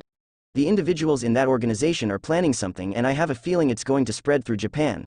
The kami slowly reached for his blindfold, lifting it up to where Kakashi could see a single eye. A beautiful light, sky blue orb greeted Kakashi as Gojo spoke with finality. As Japan's strongest deity, it is my duty to protect this land and its people. Throughout the heavens and earth, I alone am the honored one. Kakashi was practically blasted with the full force of Gojo's power. It had lasted less than a single second, but Kakashi had felt true fear once again. Not unlike the time he had faced Kagaya and similar to his initial meeting with Office. Kakashi. The shinobi was pulled from his near catatonic state by the familiar voice of Yusaka. Who is? The Kyuubi rounded the corner, pausing as she stared at the white-haired man standing next to Kakashi. Her eyebrows creased for a moment before recognition slowly dawned in her eyes. Gojo. She exclaimed in bewilderment. What are you doing here? You're not supposed to be in Kyoto. A grin fixated its way onto the man's face, blindfold covering his unique eyes. He tilted his head towards Kakashi, replying to the Kyuubi. You're looking as beautiful as ever, Yusaka. Just paying a visit to my favorite city. He released a quiet chuckle before raising one of his hands, lazily waving it. I'll be off now. Important godly business and whatnot. When you see Amaterasu. His body disappeared though his voice carried on. Tell her I'm going to visit Takamagahara soon. Meditation had never really been one of Sakura's strong suits. Mediation required a certain level of concentration and patience. Things that she lacked heavily due to her personality. Though training under Tsunade and then Naruto directly after the fiasco that was the Fourth Shinobi War, she had come to appreciate the hours in which she allowed herself to let go, so to speak. Stress? None of it. Anxiety? What was that? Peace? Hello. Naruto had explained, in his own words, that mediation was a state of mind and not an activity. His words hadn't made sense at the time, and it wasn't until she was able to completely turn off her brain that she understood what he meant. Sakura had seen Naruto mediate for hours upon hours after the jutsu failed, and though she always assumed it was to further his senjutsu training, she was later disproved of this assumption when Sasuke had informed her that Naruto was a perfect sage and he was only mediating to keep out negative thoughts and feelings. It had given a new perspective on the activity, and Sakura had asked for tips and advice, which Naruto happily provided. In the beginning, she had used the practice as a means to escape, hiding away in her mind where everything was safe, where her darker thoughts disappeared and all feelings of self-doubt evaporated. It was unhealthy and she had knew it. You couldn't from these thoughts because at the end of the day, once you lay your head down to sleep, they pounce. Sakura knew the struggles of staring at a black ceiling, thinking less of herself and how she'd never be good enough, creating negative scenarios that would never happen and hurting herself due to her own negative thinking. When you hate yourself, logic and reason no longer register, and the only way to heal was learning how to love yourself, which was far easier said than done, of course. But Sakura had done it. She accepted all her flaws, imperfections, and negatives. She loved herself through the bad and could safely say she'd never been happier. The hardest thing she had to acknowledge was that she and Sasuke would never be. Letting go of that particular dream had been an issue in of itself, and it was one she'd rather bury and keep to herself. She still loved Sasuke, just as she loved Naruto and Kakashi. Naruto and Sasuke were the annoying little brothers she had always wanted, and Kakashi was the semi-funny uncle. They were her little family, the only thing she had left from the elemental nations. Losing them now would physically kill her, and she didn't dare think further regarding those particular thoughts. Is this how you train? Diedrich asked curiously, hulking features staring down at the pink-haired girl. How does this make you stronger? Sakura's body remained still as she sat in front of the dragon, hands clasped together in her lap. Strengthening the mind is just as important as strengthening the body, Diedrich. She replied calmly. Having an impervious body means nothing if you have a feeble mind. The giant dragon hummed, or at least Sakura believed so. It sounded more like a rumbling growl, but she couldn't sense any anger or annoyance. You're intelligent, Diedrich commented absent-mindedly. It's a very wise way of thinking. The beast's words were peculiar. Diedrich spoke as if her intelligence was actually something to actually remark about. But why though? Had his previous users been stupid? Why do you say it like that? She questioned curiously, slowly rising from her meditative state. Like what, partner? Sakura leaned back, placing her hands upon the ground of her mindscape. Almost like you're impressed. You don't seem to be mocking me either, so it's clearly genuine. I'm just curious as to why. The red dragon shifted slightly, wings unfurling for a moment before it replied. Because most users of mine have been power-obsessed individuals only focused on strength. No tactics, no thinking, only forward. It is refreshing seeing someone who does not immediately think they can take on the entire world just because they can double their power. Sakura purses her lips as whilst nodding her head. Makes sense, she thought quietly to herself. Also, the last kid I was in was only focused on boobs. Every single day. It was all he thought about. And I mean every single day. It was actually disturbing how often he thought of it. Ah, that made more sense. Well, she grunted quietly, slowly standing to her feet. You don't have to worry about that here. Maybe occasionally I'll stare at a nice ass, because who wouldn't? I'll allow it. Diedrich mumbled quietly. Sakura chuckled at the dragon's response before clenching her fist and holding it out towards Diedrich, mimicking the gesture Naruto would make with Kurama and the other Biju. Diedrich only tilted its giant head, not understanding what Sakura was trying to do. Bump it. Sakura explained easily. Diedrich was motionless for several seconds before raising his gigantic reptile-like appendage. He hovered his fist in front of Sakura's for a moment before gently nudging her own. Upon doing so, a small smile beamed upon Sakura's face. See? How'd that feel? Felt normal. Diedrich responded in mild confusion, not really seeing the big deal. Sakura chuckled at the dragon's response, not truly expecting some monumental occurrence to happen. She had just wanted to fist bump Diedrich. Who else in the world could say that they bumped fists with a dragon? One of the heavenly dragons at that. Exactly. No one. Diedrich and Sakura both twitched at nearly the exact same time, but it was Diedrich that spoke first. You have company. Sakura's body began to fade away from the mindscape as she waved goodbye. We'll talk later, Diedrich. See ya. The Welsh dragon merely nodded its gigantic head, saying its own goodbye.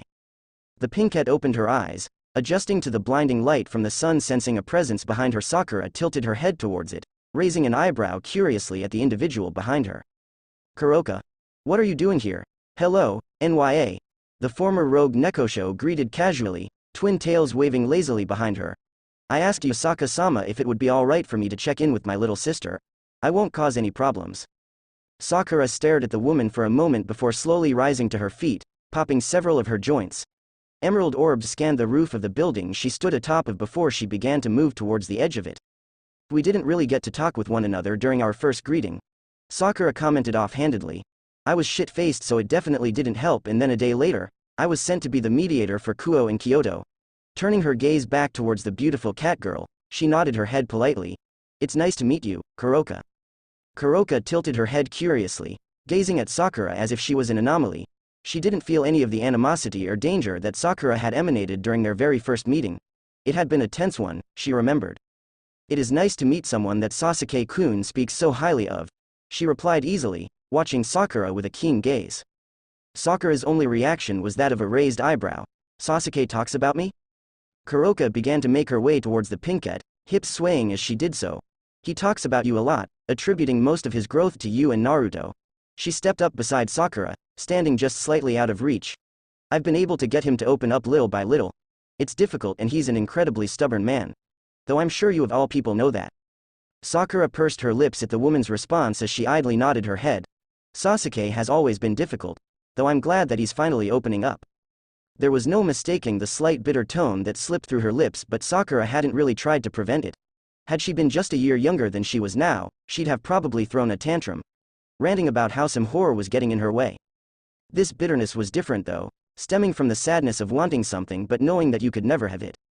Sasuke would always hold a special place in her heart, but the past was the past and she understood that now. She only wished the best for Sasuke, but that didn't mean she wasn't able to feel slighted about it. Sakura released a low sigh at the thoughts circulating in her brain. She and Sasuke really needed to have a talk about their past. They had avoided the issue for long enough, and allowing it to continue festering would do nothing but harm their relationship. You love him, don't you? Kuroka asked bluntly, golden eyes studying the woman beside her. If Sakura was affected by the woman's question, then she did little to truly show it. Her eyes unfocused for a moment, shimmering ever so slightly. No, not anymore, she answered quietly, emerald orbs staring down at the ground, or rather the city, below her. Our relationship was complicated. I know that Sasuke cared to some degree, but he had always possessed ambitions that eclipsed anything revolving around relationships and bonds. He's no longer the same man I used to know. That man is dead, and I don't think he's ever going to return. Sakura straightened her shoulders, shrugging lightly as she continued. What happened in the past stays in the past, and I think it's best for everyone if that stays the case. Kuroka just stared at the medic for several long seconds, silently mulling over the woman's words. I choose you as the godmother. Sakura blinked slowly at the Nekoshu's response, tilting her head in confusion. What? Kuroka's smile was teasing as she replied. When Sasuke and I have kids, she explained easily, grinning at Sakura's bewildered expression. I'm choosing you as the godmother. The pinkette just stared at the ebony-haired woman for a few seconds before shaking her head. I don't know how we got from point A to point B, and quite frankly, I don't think I care to revisit it. She bent her knees slightly, gathering chakra into her limbs. But I was always going to be the godmother. There was never a choice in the first place. After her words, Sakura rocketed off the top of the building, form becoming a blur as she flew through the sky. Kuroka watched the woman rocket through the sky, direction heading towards the academy that Sharon attended. A sly smile blossomed upon her face as she disappeared in a blur of speed, racing towards Sakura. Rias released a tired sigh as she stretched her muscles, pushing her large chest out and releasing an exaggerated groan of pleasure. Ah, school is so tiring.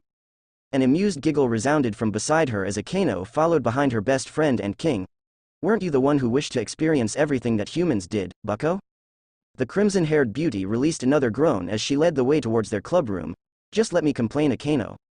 Hi bucko, the Nadeshiko responded in amusement, crossing her arms in front of her, accentuating her large breasts. Don't forget, but we also have to spar with your girlfriend. Rias rolled her eyes at Akino's teasing tone regarding Sakura. Opening the door to their clubroom, Rias responded. You're reading too much into it, Akano. It isn't anything like that. Sakura is just helping me, and in return, I help her. The Nadeshiko wagged her eyebrows suggestively, replying in a sultry tone.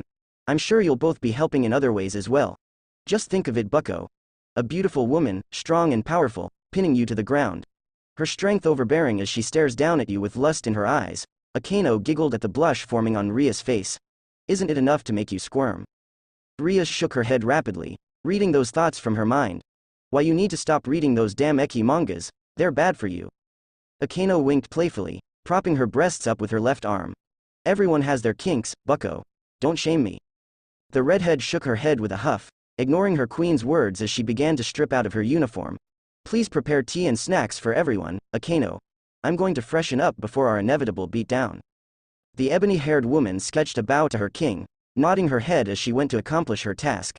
Akeno swept past Rias, who was in the process of slipping off her skirt, revealing her lacy undergarments. Both remaining articles of clothing followed soon after as Rias disappeared towards the back of the clubroom, the sound of running water now emanating in the small building. Halfway through Rias' shower, the two remaining individuals of Rias' peerage entered through the doors of the club. A petite teenage girl with snow-white hair and a young, handsome male with blonde hair. Both Knight and Rook offered greetings to their fellow peerage member, patiently waiting for their king to finish with her shower. Do you know anything about the individual that Bucko has his training with, Akeno? Kiba questioned politely, resting his bag against the couch. Akeno continued her task, replying to her fellow peerage member. I know very little about Sakura, admittedly. I know that she is a human who possesses chakra. According to Rias, she is incredibly powerful. She didn't miss the curious glance that Kaneko shot her once she mentioned chakra. She's also going to be helping Bucko by dealing with Riser. Kiba's eyebrows furrowed as he sat down. By herself? He frowned for a moment as he continued. And for what reason? It's not as if Bucko and this woman are relatively close. What does this woman potentially get out of it? Leverage. The monotonous voice of the third peerage member rang out, finally involving herself into the conversation. Rias will be indebted to the yokai faction due to this woman's actions. Ah. That makes a lot of sense then, Kiba responded with a nod. If it gets me out of this marriage, I'll do whatever she wants me to. Rias spoke, stepping into the room while drying off her crimson hair. I haven't felt this good in years. Sakura seems to be a reasonable woman. Whatever debt I owe, I'm sure it won't be anything too bad. And if it is? Kiba questioned curiously. The destruction user was silent for a moment before shrugging quietly, placing the wet towel on the back of one of the various chairs in the room. We'll cross that bridge when we get there. Kaneko's ears twitched as she gazed towards the entrance of the clubroom. She was silent for a moment before her head tilted in a curious manner. Bucko, someone as two people are here, and they both can use chakra. Rias furrowed her eyebrows as she responded. Well, one of them is definitely Sakura, but who's the other? A second passed by before the sound of knocking emanated from the clubroom's doors. Two silhouettes were seen through the door, both being feminine. Sakura? Rias called cautiously, just in case. Is that you? Yes, Rias. Sakura's muffled voice responded. I also brought a guest. I hope you don't mind. The door slowly opened, revealing Sakura and Kuroka. Kaneko's eyes widened immensely upon laying eyes on her sister. She froze at the sight of the woman, shock rendering her mute. Sharon-chan, Kuroka exclaimed happily, nearly pouncing towards the girl. She was stopped by Sakura, who snatched the nekosho up by her scanty kimono, lifting off the ground and preventing her from moving. You will behave yourself or I'll send you back to Kyoto. Sakura spat harshly, holding Kuroka up directly in front of her face. Look at her. She gestured towards Kaneko's terrified visage. The last thing your sister wants is to see you. Take responsibility for your actions and apologize. She released Kuroka, causing the woman to crash into the ground in an undignified heap. Now. Sakura bit out, forcing the weight of her chakra on Kuroka's shoulders, causing the nekosho to crash into the ground. Kuroka fought through the tremendous weight of Sakura's chakra, struggling to raise her gaze to her baby sister whose expression nearly caused her to break down in tears. Sharon-chan. Kuroka grunted out quietly, reaching a hand out towards the girl. I'm so sorry. For leaving you. I only wanted to save you. After her words, Sakura's chakra increased, slamming Kuroka's forehead into the ground against her will. Sakura crossed her arms against her chest as she stared down at the kneeling nekosho. While she personally didn't have anything against Kuroka, it didn't change the fact that the woman had scarred her little sister. It reminded her far too much of Sasuke's situation and itched at her negatively. Unlike Itachi, who took his secret to the grave whilst protecting his home from the shadows, Kuroka was still alive and fully capable of mending her past with her younger sister. One apology isn't going to solve everything, Kuroka. Sakura spoke firmly, walking into the room and ignoring the shocked faces of Rias peerage. You'll have to work for your sister's forgiveness, and if she chooses to never forgive you, then you will accept her feelings and you will stay away from her. Do I make myself clear? Kuroka grunted quietly, struggling to even nod her head under the weight of Sakura's immense power. Why yes, see crystal clear.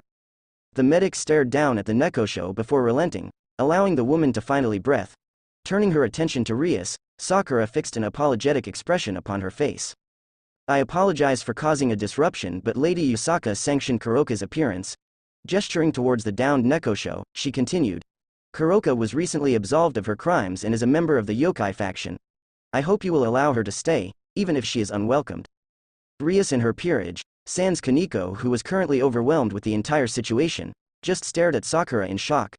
This was quite the first impression for Rias' peerage, who didn't know anything about the woman. But what they did know was the fact that Sakura forced Kuroka, a known individual who possessed power on par with ultimate class devils, to her knees with only her presence. Remind me. To never. Kuroka quietly hugged, wiping the sweat from her face. Get on your bad side. Sakura glanced down at the woman for a moment before rolling her eyes and returning back to Rias. I know this is very sudden, but if you wish to postpone today's training, then I will understand. Rias glanced at the downed former rogue devil before glancing back to Sakura. Well, this is a lot to take in, she commented slowly, still entirely unsure about the entire situation. Turning her gaze towards Kaneko, who was slowly coming back from comatose state, she spoke. It's up to you, Kaneko-chan. Before Kaneko could respond, Sakura helpfully added. If it makes you feel better, Kuroka is only here to watch. If you do not wish to speak with her, then you don't have to. Kuroka huffed quietly, shifting her position to her bottom while placing her hands in her lap. Why don't I get a say in this? She grumbled unhappily. Because you're the one that came uninvited. Sakura snapped in annoyance, glaring down at the Nekosho. We wouldn't be in this position if you just remained out of sight, which is what I told you to do in the first place.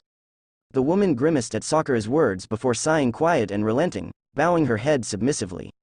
All eyes turned towards Kaneko, who had finally seemed to calm down from her panic attack.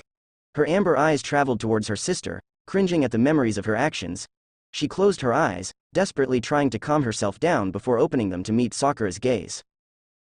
She spoke quietly, I would like to go home. Sakura gave the girl a gentle smile while nodding. I understand. Her gentle smile disappeared as she shifted towards Kuroka. You heard her. Let's go. She gestured with her head towards the exit after her words, signaling for Kuroka to leave first. The Nekosho sighed quietly to herself before slowly rising to her feet. She gazed at Kaneko, who refused to even look at her, before bowing her head sadly, ears laying flat atop her head. Not a second later did she exit through the room. Sakura watched Kuroka leave the room before turning back towards Rias and her peerage. She offered a minor bow to all of them before speaking. I apologize for the inconvenience I may have caused. I look forward to meeting with all of you another day.